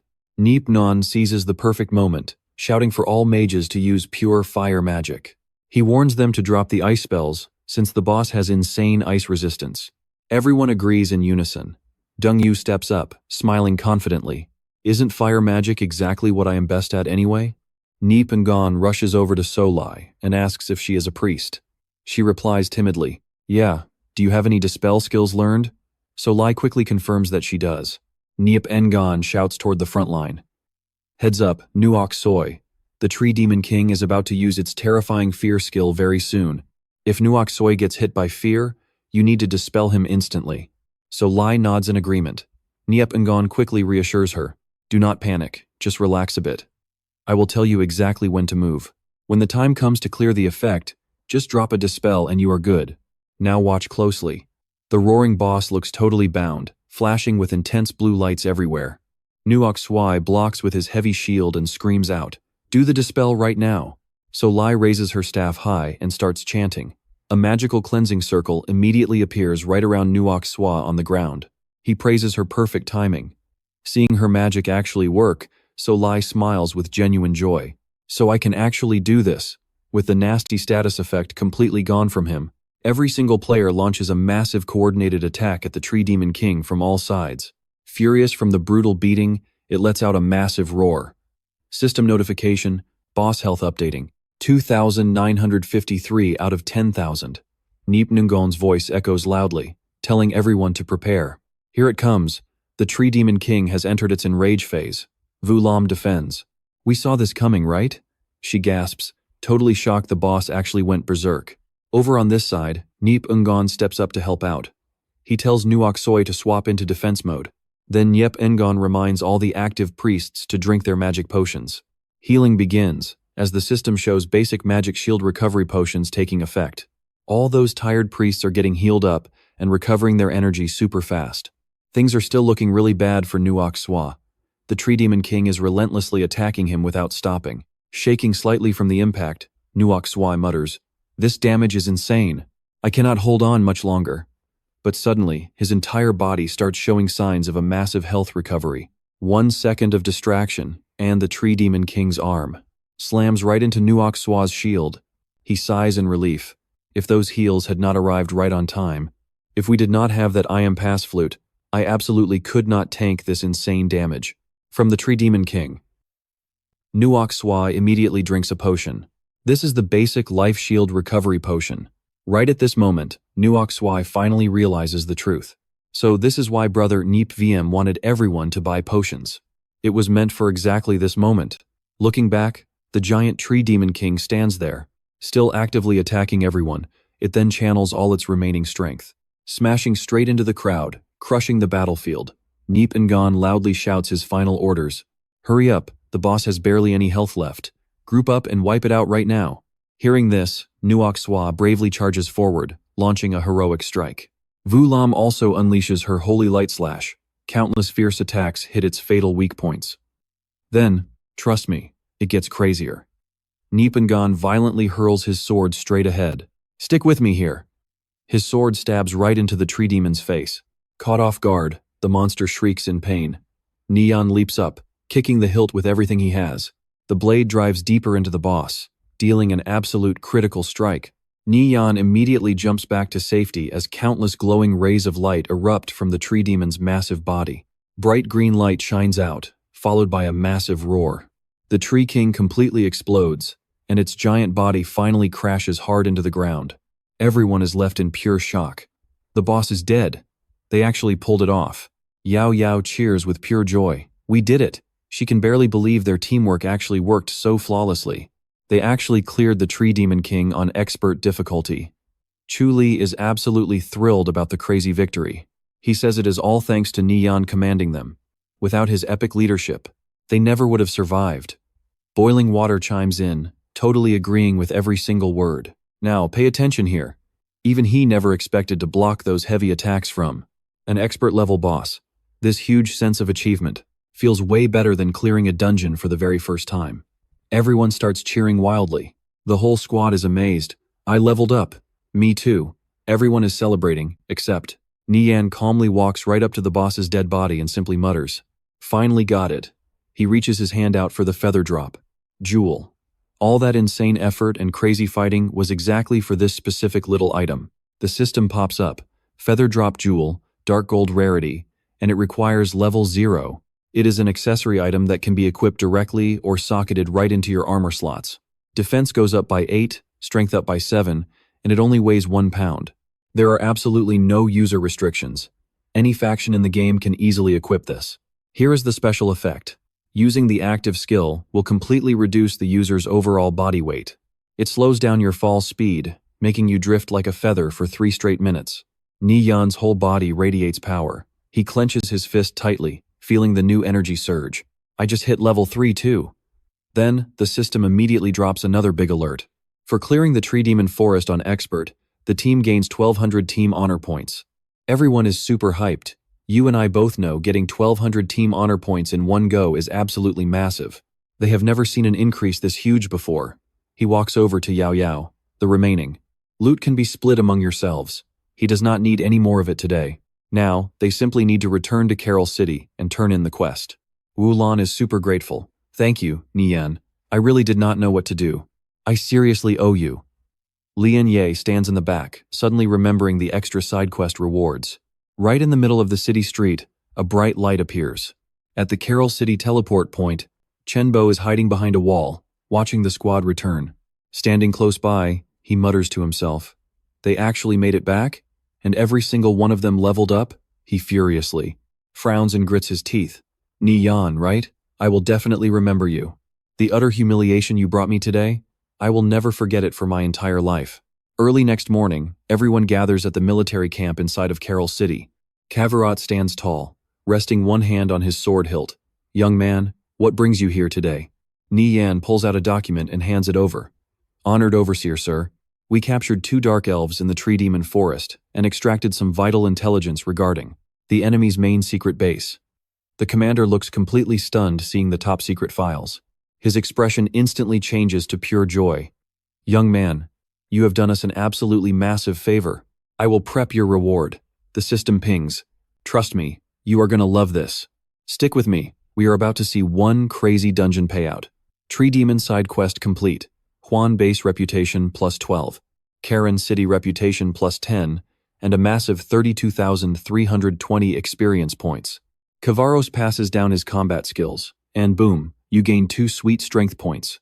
You grab 2 silver coins, plus the super rare stun skill book. He smirks, totally amazed. Getting 2 extra strength points was completely unexpected. Plus a free skill book? This hidden quest absolutely paid out big time.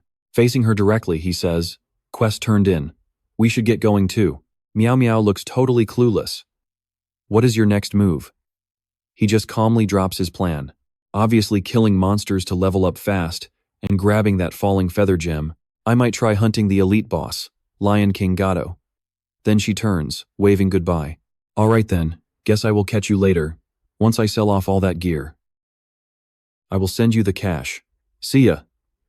Tang Yao happily hugs Nie Yan's leg. No way, God Yan, running a dungeon with you is unreal. Seriously, teach me how to play Alpha right now. Fine, no problem, but we really need to change into some new gear first. They stroll into the blacksmith shop. He is absolutely blown away seeing his upgraded stats. Bronze tier gloves, giving agility plus 2. Dark green bronze leather armor, strength plus 2. And bronze soft leather leggings. Agility plus 3. Bronze horse leather boots, defense plus 2. He just smiles. Let's roll. We are hitting Mount Thunder to grind levels and teach you Alpha mechanics. He jumps up, pumped. Heck yes. Arriving right at the deadly Mount Thunder. Now watch closely. Dark skies, massive lightning strikes. Nie Yan and Tang Yao stand there, completely unfazed. Inside Mount Thunder's massive cave, bats are absolutely everywhere. They drop these special bat teeth. I am giving you exactly 1 hour. Let's see how many you can farm. Watch me go. He channels power into his feet. He launches straight into the dark cave. Instantly, a red bat lunges out screaming. Sharp energy slices through the air, completely blasting that monster bat away. Raising his glowing hand, he shouts, "One down." He watches from outside the cave. If he is going all out, I cannot just stand here doing nothing. In a flash, he darts into another cave, gripping his weapon incredibly tight. His blade dances fast, slaughtering dozens of bats. Nie Yan checks his fresh loot. Got the bat teeth. Exactly half an hour has passed. Wonder how Tang Yao is doing. Tang Yao frantically calls him. Nie Yan, save me. Red name players just cornered me right here. You and I know what that means. He frowns hard. Red names, huh? I bet my life they are from the Radiant Sacred Flame Guild. Hanging up, he sprints like a bullet. Hide yourself well, I am coming right now. I am fine. Mount Thunder's terrain is super confusing, so I am leading them in circles. They will not catch me that easily. He leaps over the rocky mountain base. How did you even run into those guys? No clue, I was just farming bats. Then I bumped into a level 3 boss. Wanted to invite you to crush it together. Totally got ambushed out of nowhere. Pretty sure they are toxic red name players. Ganking players for their gear. Nie Yan's eyes turn completely cold. Got it. You just keep leading them around the map. I am coming to play with them. He suddenly stops on a high cliff edge, looking down from way above, scouting their movements outside the cave. Just as expected, guards blocking the entrance. Trust me, you will want to see what happens next. They literally posted lookouts right there. Let's jump in. DM Thuong is absolutely furious. Still haven't caught that kid? He is a level 3 elemental mage, Kothan nervously points out. Boss DM Thuong, do not worry, he has absolutely no way out. But looking closely at that little kid's body, and he has 0 good gear on him. Just an insanely broke and pathetic new player. Suddenly, his eyes just completely light up. Because if a red name player is killed, every single piece of their gear drops instantly.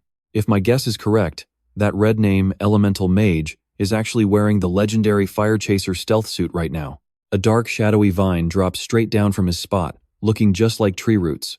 But honestly, if this guy dares to activate red name mode just to block people, he definitely has total confidence in his own power. Cannot underestimate an enemy like this. The dark vine swings right behind them. Both flinch and turn around.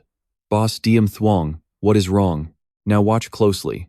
He flickers through the shadows, launching himself straight at them. He quickly jumps back. You little punk, I have been waiting for you. He excitedly raises his staff up in front. Caught your eye? Want the gear on my body? Too bad you will not live to take it. Exploding fire ring. The others watch Nie Yan clash with him from outside. A thief! Kill him dead, dual-wielding sick daggers in both hands. This elemental mage is a pro. Cannot let him create distance. Speed scroll active for 30 seconds, movement boosted by 20%. Nie Yan dashes straight through the roaring flames. System warning. Being attacked by another player. Legitimate self-defense activated for the next 30 minutes. He angrily charges in close with his daggers. DM Thuong's eyes go absolutely wide, totally stunned. Damn it, this madman is literally tanking my ring of fire damage just to get close. How is his speed this insane? He delivers a brutal strike right into his stomach area. Critical smite. He grips his staff, forming a massive fireball right in front of Nie Yan. Meanwhile, Kothan swings a flaming sword down from above. Heads up. He just popped a speed scroll. Nie Yan quickly blocks the strike with his dagger. Face-splitting slash. He violently forces him back. Next is Van Kai, raising his staff. Taste my holy light. Damn thief. Kothan slashes down just as he rockets rapidly forward. His expression goes completely cold.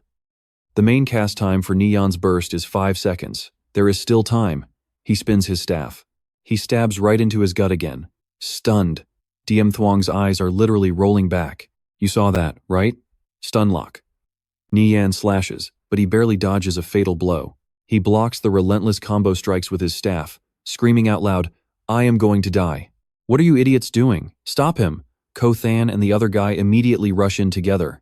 Boss DM Thuong, this thief's speed is totally broken, faster than anyone I have ever seen before. We literally cannot catch him. He flies in like a hurricane with his massive sword. He instantly jumps back, narrowly dodging the heavy slash by just a few inches. He watches him spin right overhead. The moment Nie Yan lands, DM Thuong's head literally comes off. Absolute critical lethal strike. He drops, his body turning into pure light. Red name player killed, 1 prestige point earned. Trust me, you and I want that. Higher prestige unlocks elite quests and totally sweet item discounts. Kothan charges down at him, sword ready. Boss DM Thuong's gear exploded everywhere. Quickly, snatch it all back. He perfectly absorbs his immense power. Alright, stick with me here. He just secured the Fire Chaser set, dodging a massive sword strike. 1 slash. The last 2 guys immediately chase after Nie VM. Do not let him escape. If he gets away, we have no backup plan. How would we explain this to Boss DM Thuong? A few attacks actually land.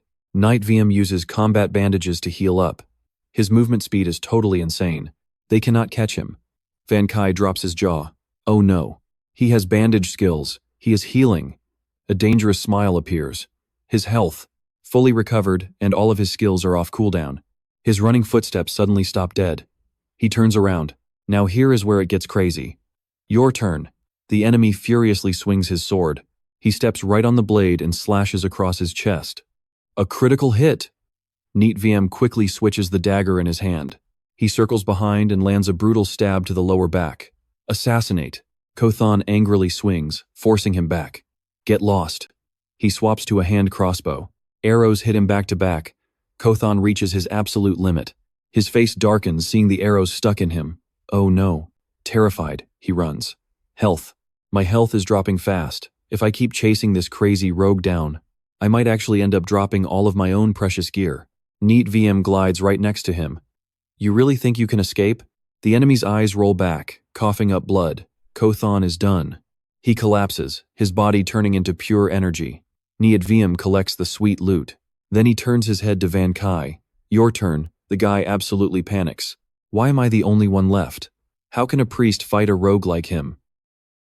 A wolf spirit flashes behind him. His eyes turn cold. When you used fun blasting me with holy light? We both saw this coming. Off the cliff, his body falls into the abyss, leaving a glowing staff suspended.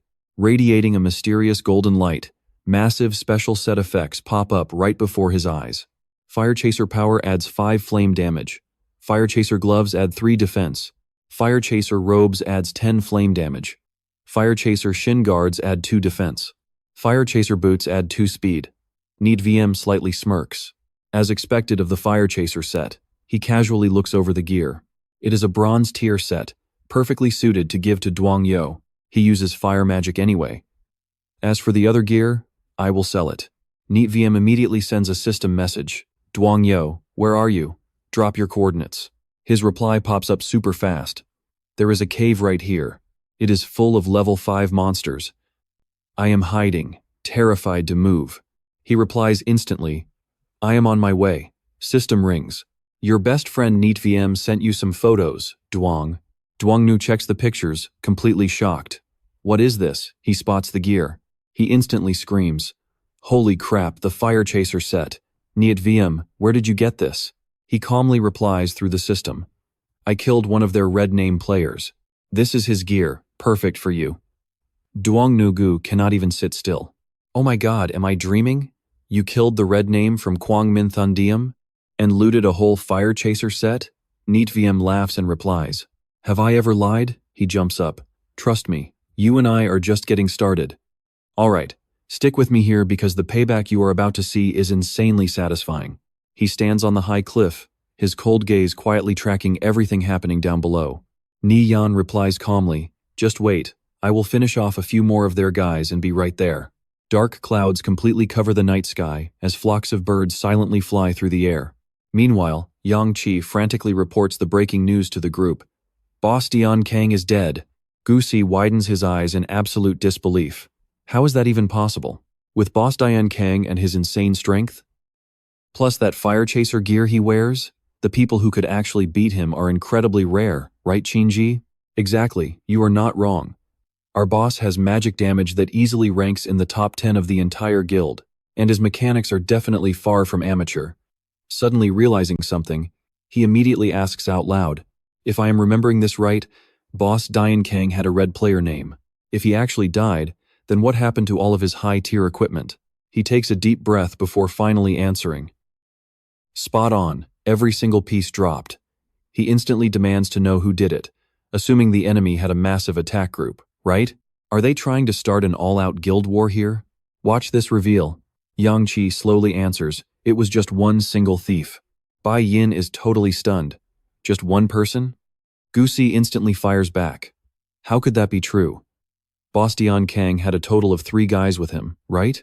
He grinds his teeth and says, yeah, all 3 of them got completely wiped out by one rogue. A level 3 thief? Gusi mutters in absolute shock. This world is way too crazy. Is there some kind of mistake? Qinji is still reeling from the shock. A level 3 rogue managed to take down Boss Dian Kang and his entire squad? Yang Qi nods to confirm.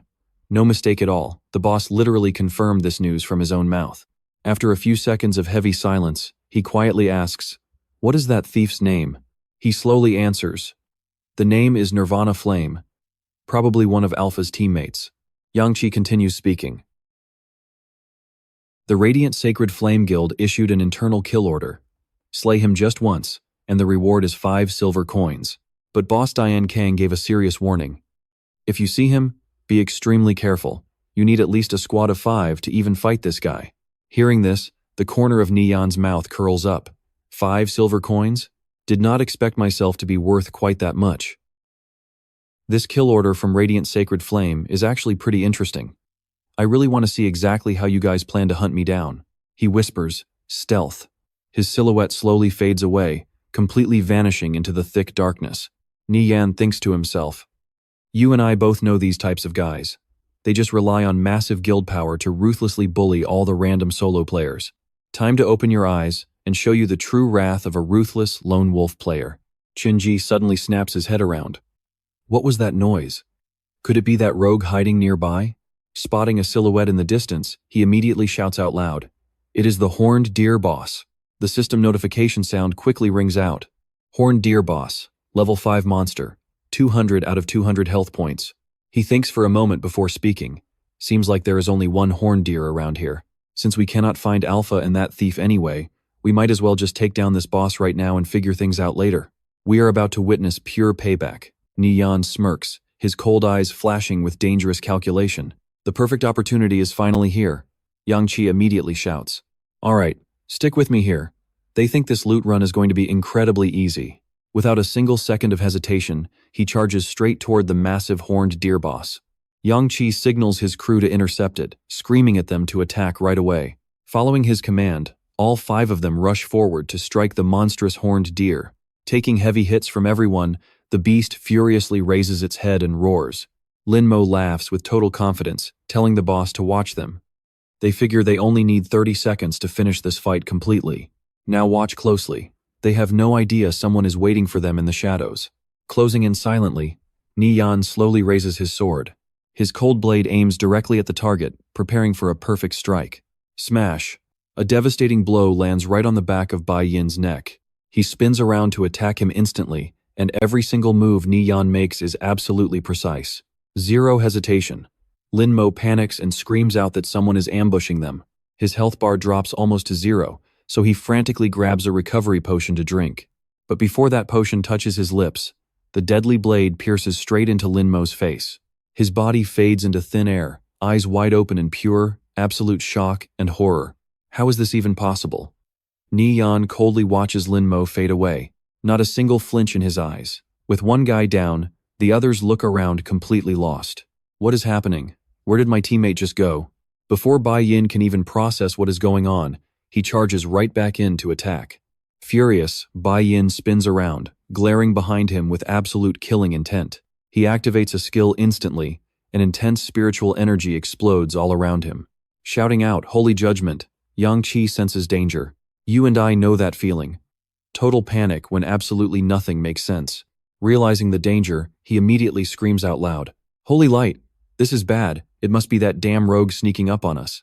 Gusi completely freaks out, asking what they are supposed to do now. Gritting his teeth, he says they are caught between enemies, and the aggro of the horned deer boss is still locked onto them. Yang Qi makes a fast call. Group up first, and finish off the boss. Then we go kill that rogue. Yang Qi roars. Gripping his weapon, he charges at the boss, screaming kill. Qinji swings his sword, shouting, "Single slash technique." Taking that massive hit, the horned deer boss vomits foul green blood. Its gigantic body staggers a few steps before crashing heavily to the dirt. Nie Yan frowns, thinking it is a shame he was a step late. His eyes sweep across the remaining 3 guys, realizing their health bars are pretty low. Nie Yan silently calculates their remaining HP. Even though it is low, 3 melee fighters grouping together is way more dangerous than just taking them on individually. He cannot risk it here. Yang Qi grits his teeth. He says, 2 more guys from our Radiant Sacred. Flame Guild just died. That makes 5 killed by this rogue. I called for backup. Our guild is sending people right now. He smirks from the shadows. Really? 3 against 1 and you are scared? Trust me. This is getting wild. I am coming over, Yang Qi replies. Stick with me here. We are about to watch a pro gamer handle an epic trap. Separate us to sneak attack? Naive. As long as the three of us stick together right now, you can't do anything to us. Hearing this, Nie Yan's eyes turn cold. He realizes reinforcements are coming soon. These guys are just desperately stalling for more time. He smirks and turns away. Goodbye. I will play with you losers next time, he says. Realizing something is wrong, the enemy leader instantly shouts in pure panic. Not good, he is running away. Our guys are here, hold him down right now. But right at that exact moment, Yang Che's backup squad rapidly charges in from behind, swarming the entire area. Qinji looks around frantically and yells, "Where is he?" He clenches his fists tight. He already ran. Yang Che immediately barks out orders, quickly leading his entire crew to chase after him. Go after him. Eyes burning with rage, he issues a completely cold-blooded command. Search carefully. Absolutely do not let that little punk escape. By this time, Nie Yan has already moved fast, retreating smoothly. His silhouette completely vanishes deep into the dark night after just a few quick jumps. Landing perfectly on a treacherous high mountain peak, Nie Yan just calmly gives a faint smile. Nobody playing this game understands the local terrain better than I do right now. You guys won't catch me. Now watch closely. He totally ditches those Holy Empire Guild members. Over here, let's go check on Tang Yao's current situation. A message from him rapidly pops up for Nie Yan. I am still hiding inside the magma spider cave. Outside, it is swarming with level 5 magma spiders and guys from Holy Empire. They never expected me to hide out here. Seeing him suddenly appear, Tang Yao instantly widens his eyes in shock. How did you get over here? Nie Yan shrugs and replies, I obviously used stealth to sneak past. He pulls out the gear directly and says, all right, change into this new equipment set first. Tang Yao stares at the gear presented right before him, voice full of utter disbelief. The fire chaser set is really for me? Nie Yan answers very calmly, dropped from that Holy Empire Guild guy named Diane Kang. It is actually a perfectly suited fit for you. Hurry up and put it on. Tang Yao looks at his friend, eyes totally filled with emotion. Nie Yan. After swapping out his old gear, he immediately speaks up in pure excitement. Putting on this awesome fire chaser set, my magic damage stats have already shot straight up to 50. He nods in satisfaction. This 50 magic damage stat is more than enough to join a few high-difficulty dungeon missions without any problems. Nie Yan turns around, saying, follow me. I know exactly what you're thinking. It is totally loot time.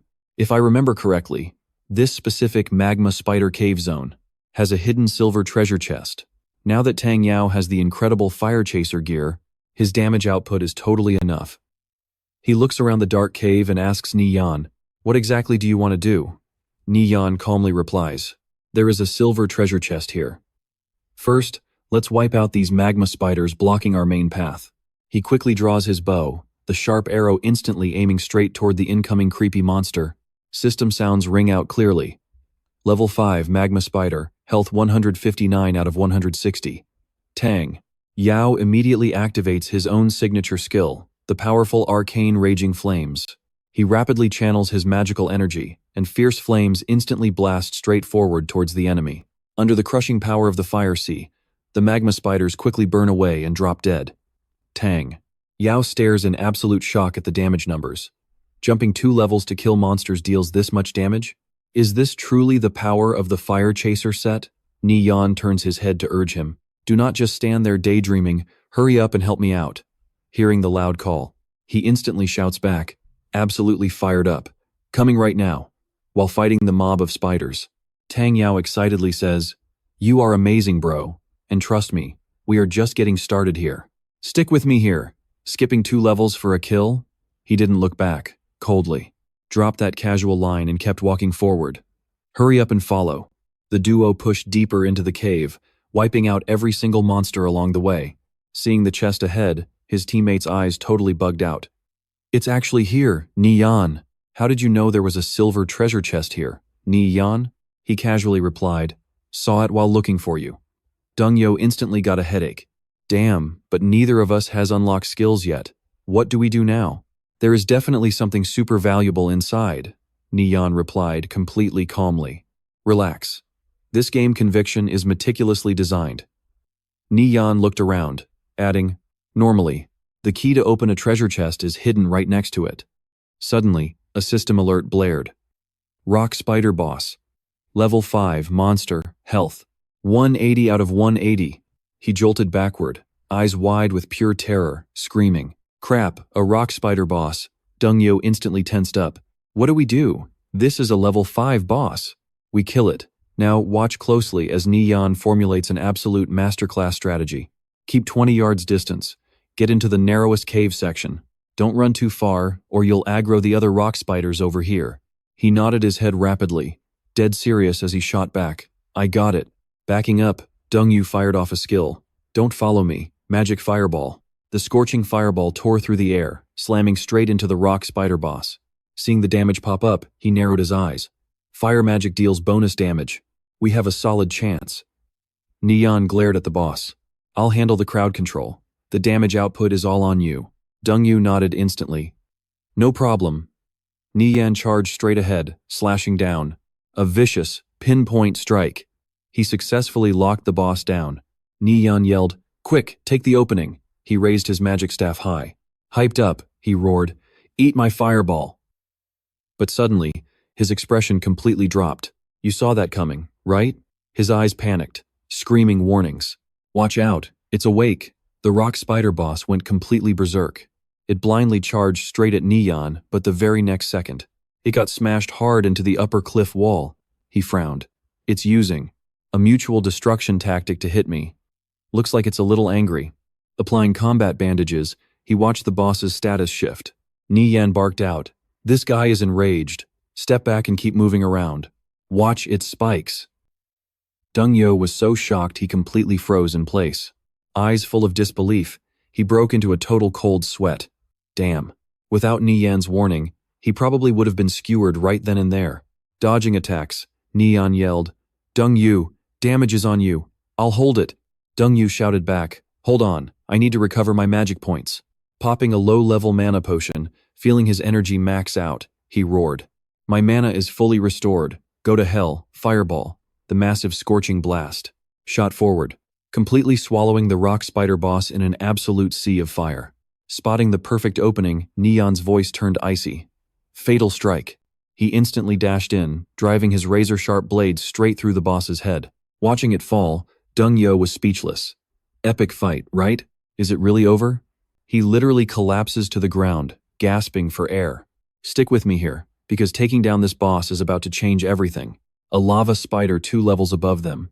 Tang Yao laughs, realizing for the first time just how incredibly overpowered he can be. Nie Yan quickly absorbs the experience energy as the massive spider boss completely dissolves into nothingness. The system chimes continuously. First drop is the Meteor skill book, and once cast, it summons 5 massive fireballs to strike the enemy. Each single hit stacks some serious bonus magic damage, plus 5 magic damage in a 5x5 yard radius, dealing 10 points of continuous burning damage. Cooldown time sits at exactly 120 seconds. Casting time is exactly 5 seconds, restricted strictly to Elementalist class players and illusionists, locked to the light and lawful factions. Next up is the Parry skill book. Uses your weapon to completely block and neutralize incoming physical attacks from enemies. Cooldown time is exactly 30 seconds. It is restricted to Thief, Warrior, and Paladin classes only. Usable by absolutely any faction. Then we have the Silver Key. Opens any chest below Gold tier that is under level 20. 3 out of 3 uses left. Now here is where things get crazy.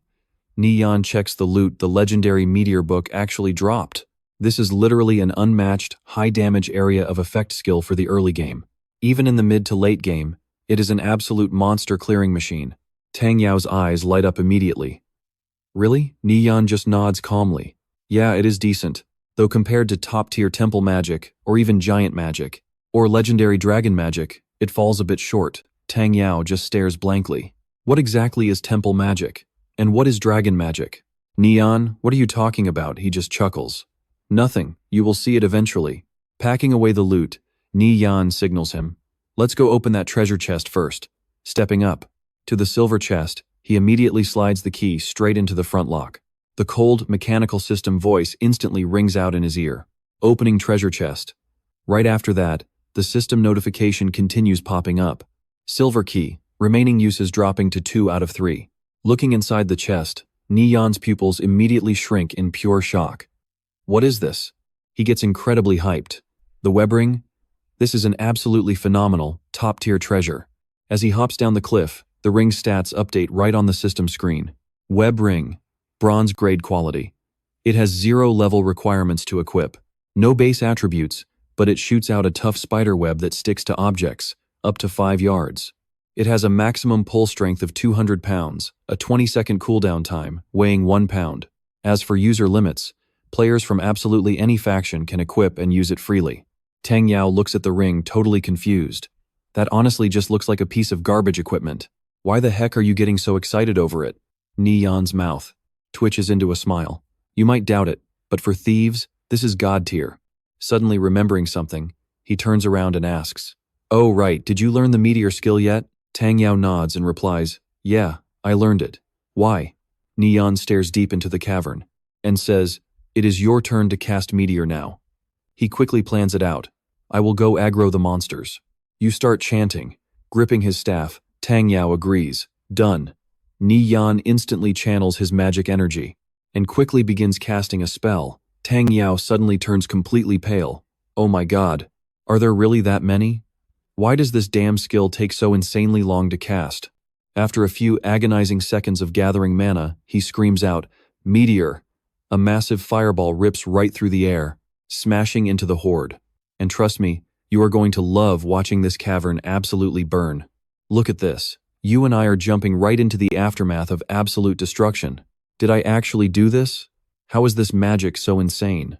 I really cast that, he muttered. Nie Yan just turned and pushed him. Why are you still zoning out? Let's go. We need to head deeper inside. His friend just smiled bitterly. Nie Yan, my mana bar. It's completely empty. Potions are gone too. Hearing that, it finally hit Nie Yan. Oh crap. He completely forgot that casting Meteor Strike would instantly drain low-level players. Nie Yan quickly thought to himself, if his memory was right, deep inside this very rock spider cave was one of the most important hidden items in the entire game. He paused, thinking, how about you drop me at a safe zone and I recall a town? If I stay here, I'll just drag you down. Nie Yan gave a nod. Works for me. I'll take this chance to explain some advanced alpha tricks to you. The two quickly moved out, walking quietly right through the freezing heavy rain. Pay attention here, because everything shifts once that town portal system sound chimes in. His friend looked back with total gratitude. Nie Yan, I gotta head out now. Thanks to you, this whole mess became a massive blessing in disguise. We didn't even get spotted by those enemies. Plus, I learned the Meteor Strike skill. Nie Yan just chuckled softly, his eyes softening.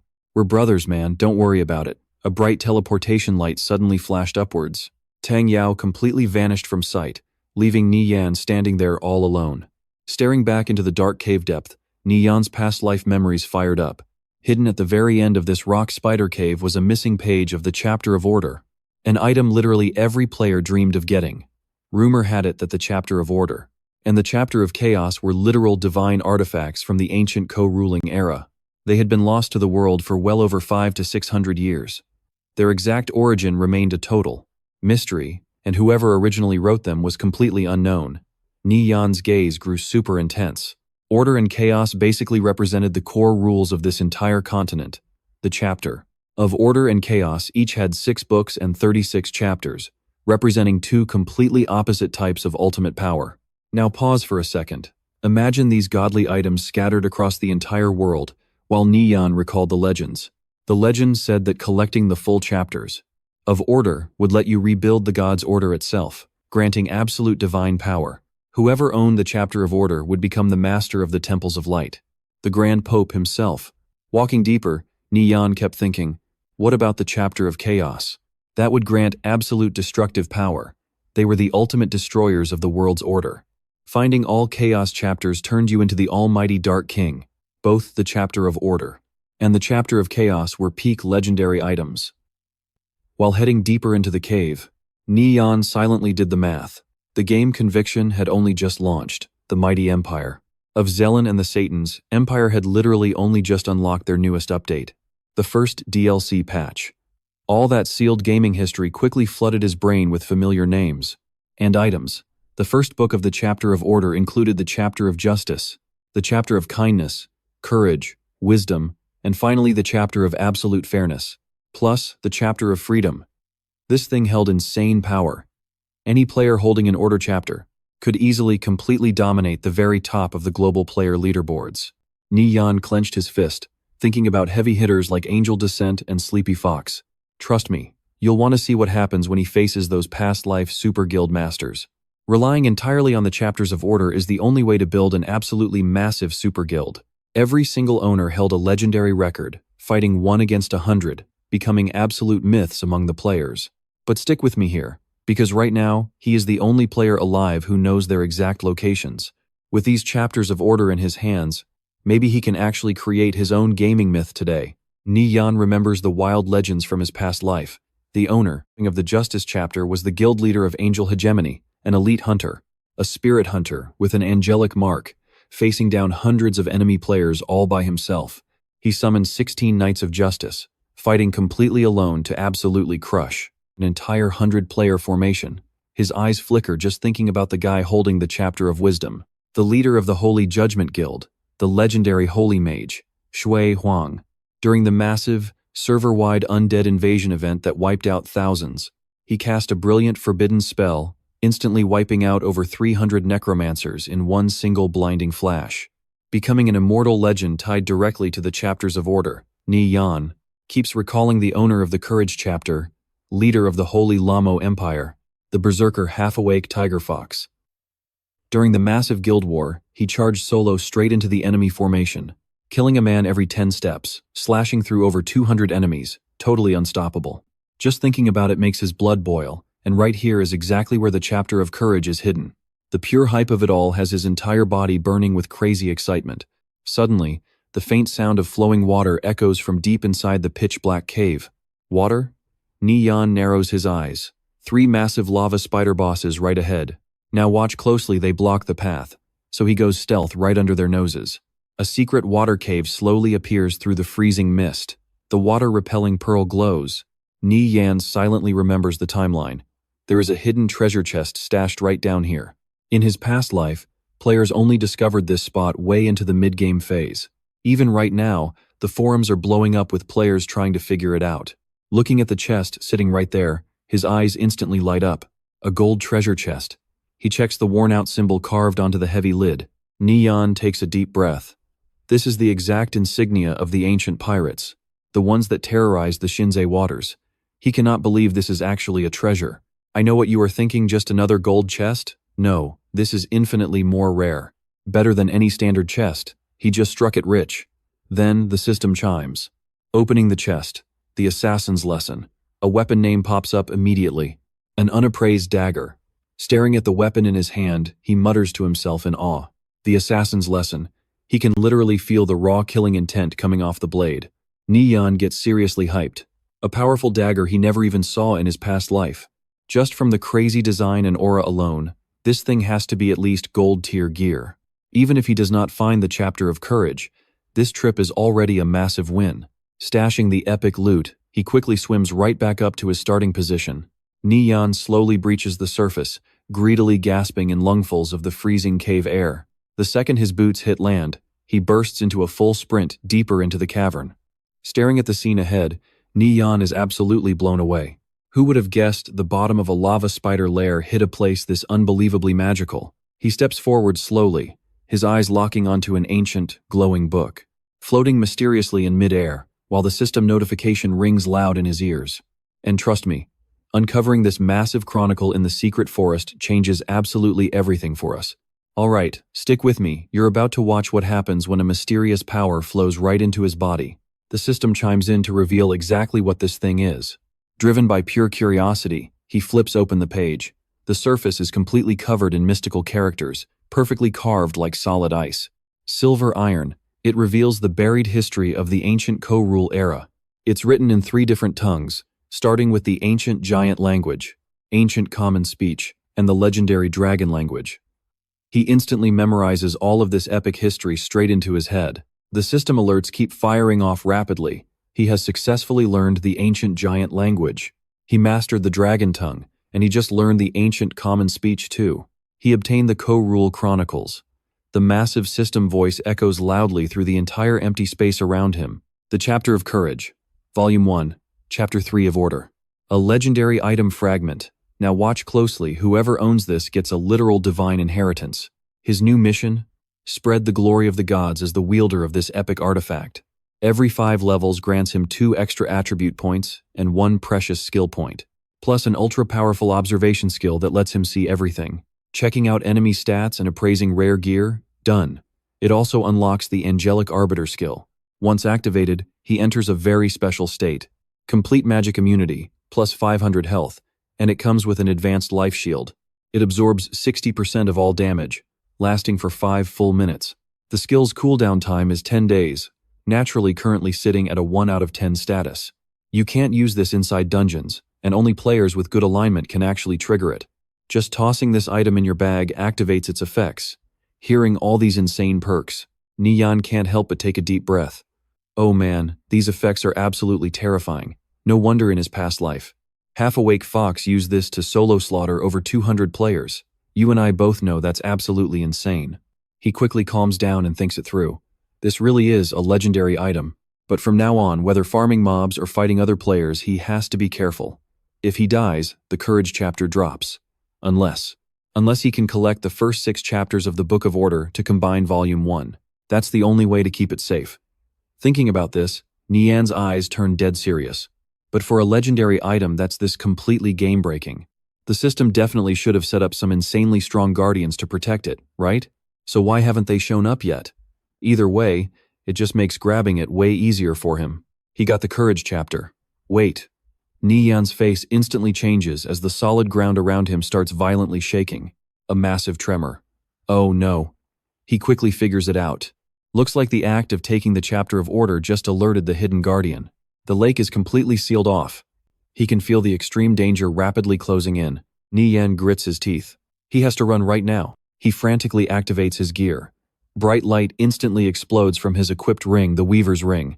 A tough spider thread shoots out instantly, sticking firmly to the high cliff wall right above him. Using the strong pull of the web, Nie Yan quickly launches his body upward. Right behind his back, a massive earth-shattering explosion suddenly echoes out with absolutely violent force. Nie Yan looks back, his pupils shrinking in fear. That's the guardian of the Chapter of Order. He immediately casts a skill.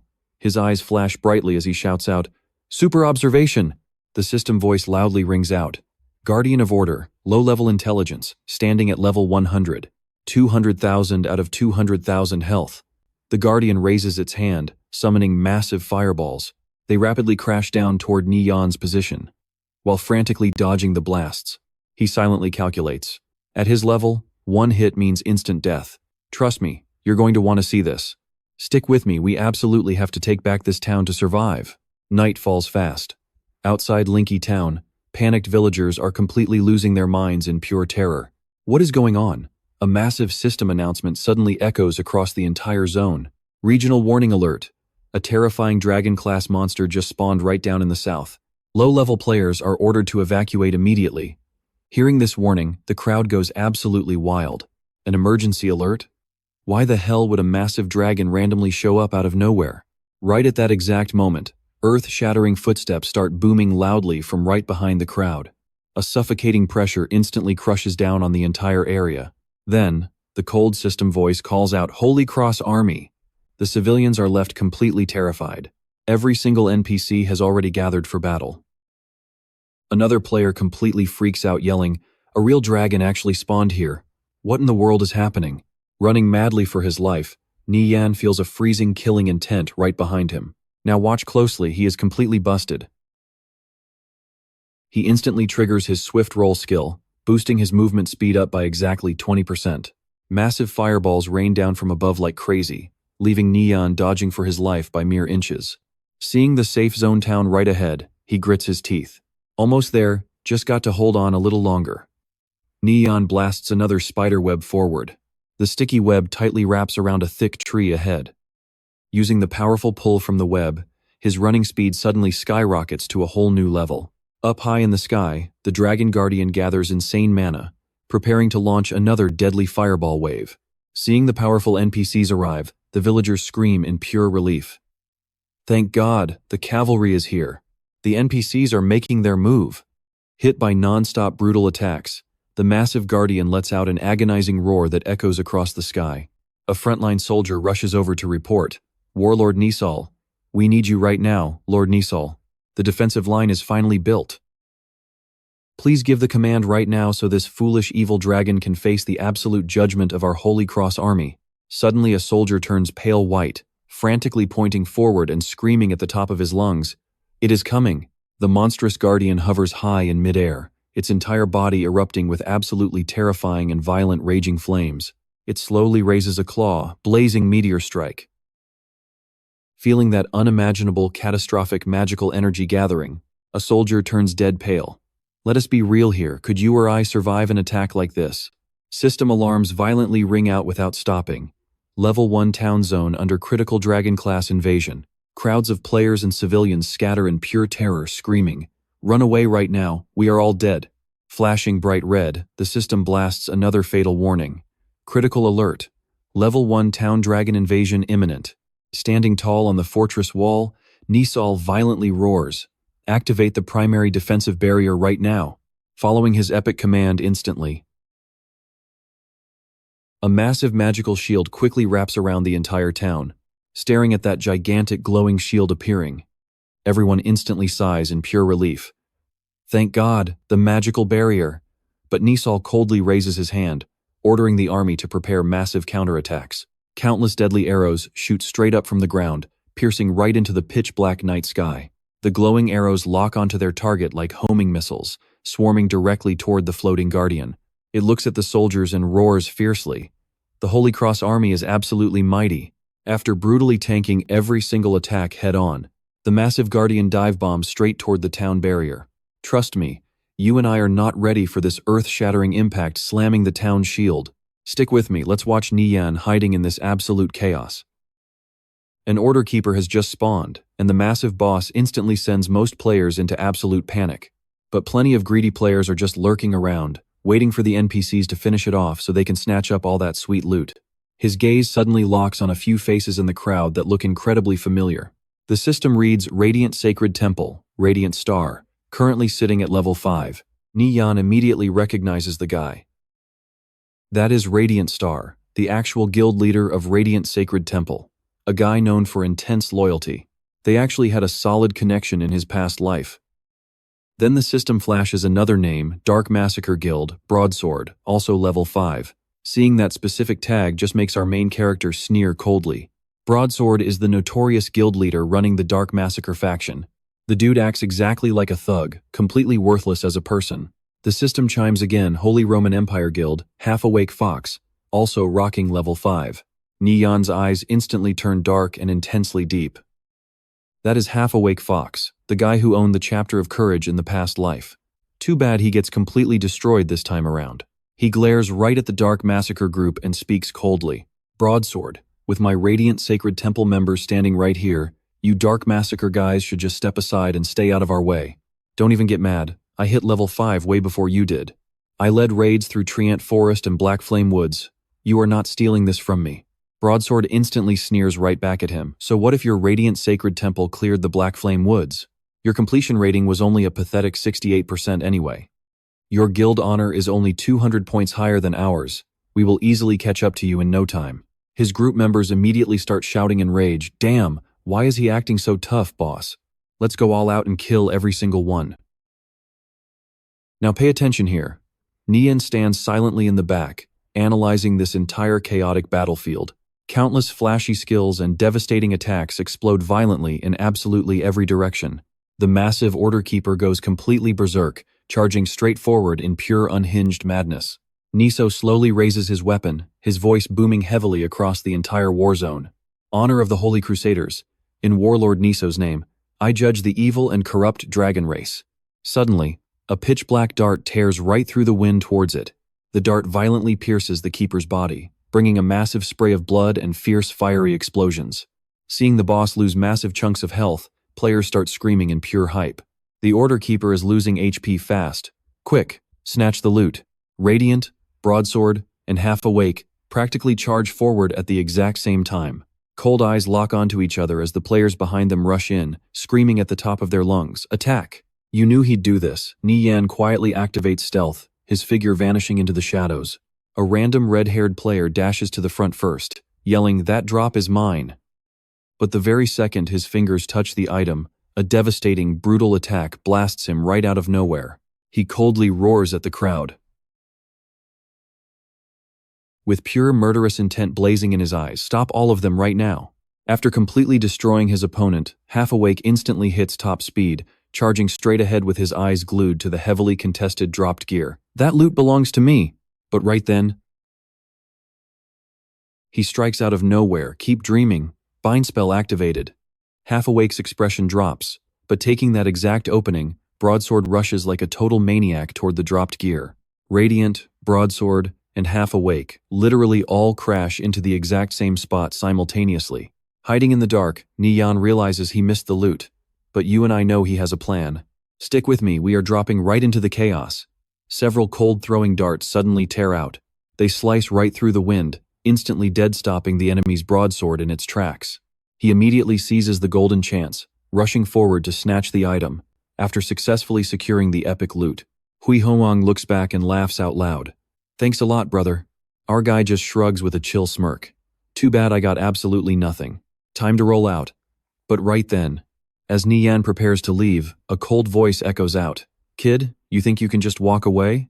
Now watch closely, because things are about to get wild." The Dark Massacre.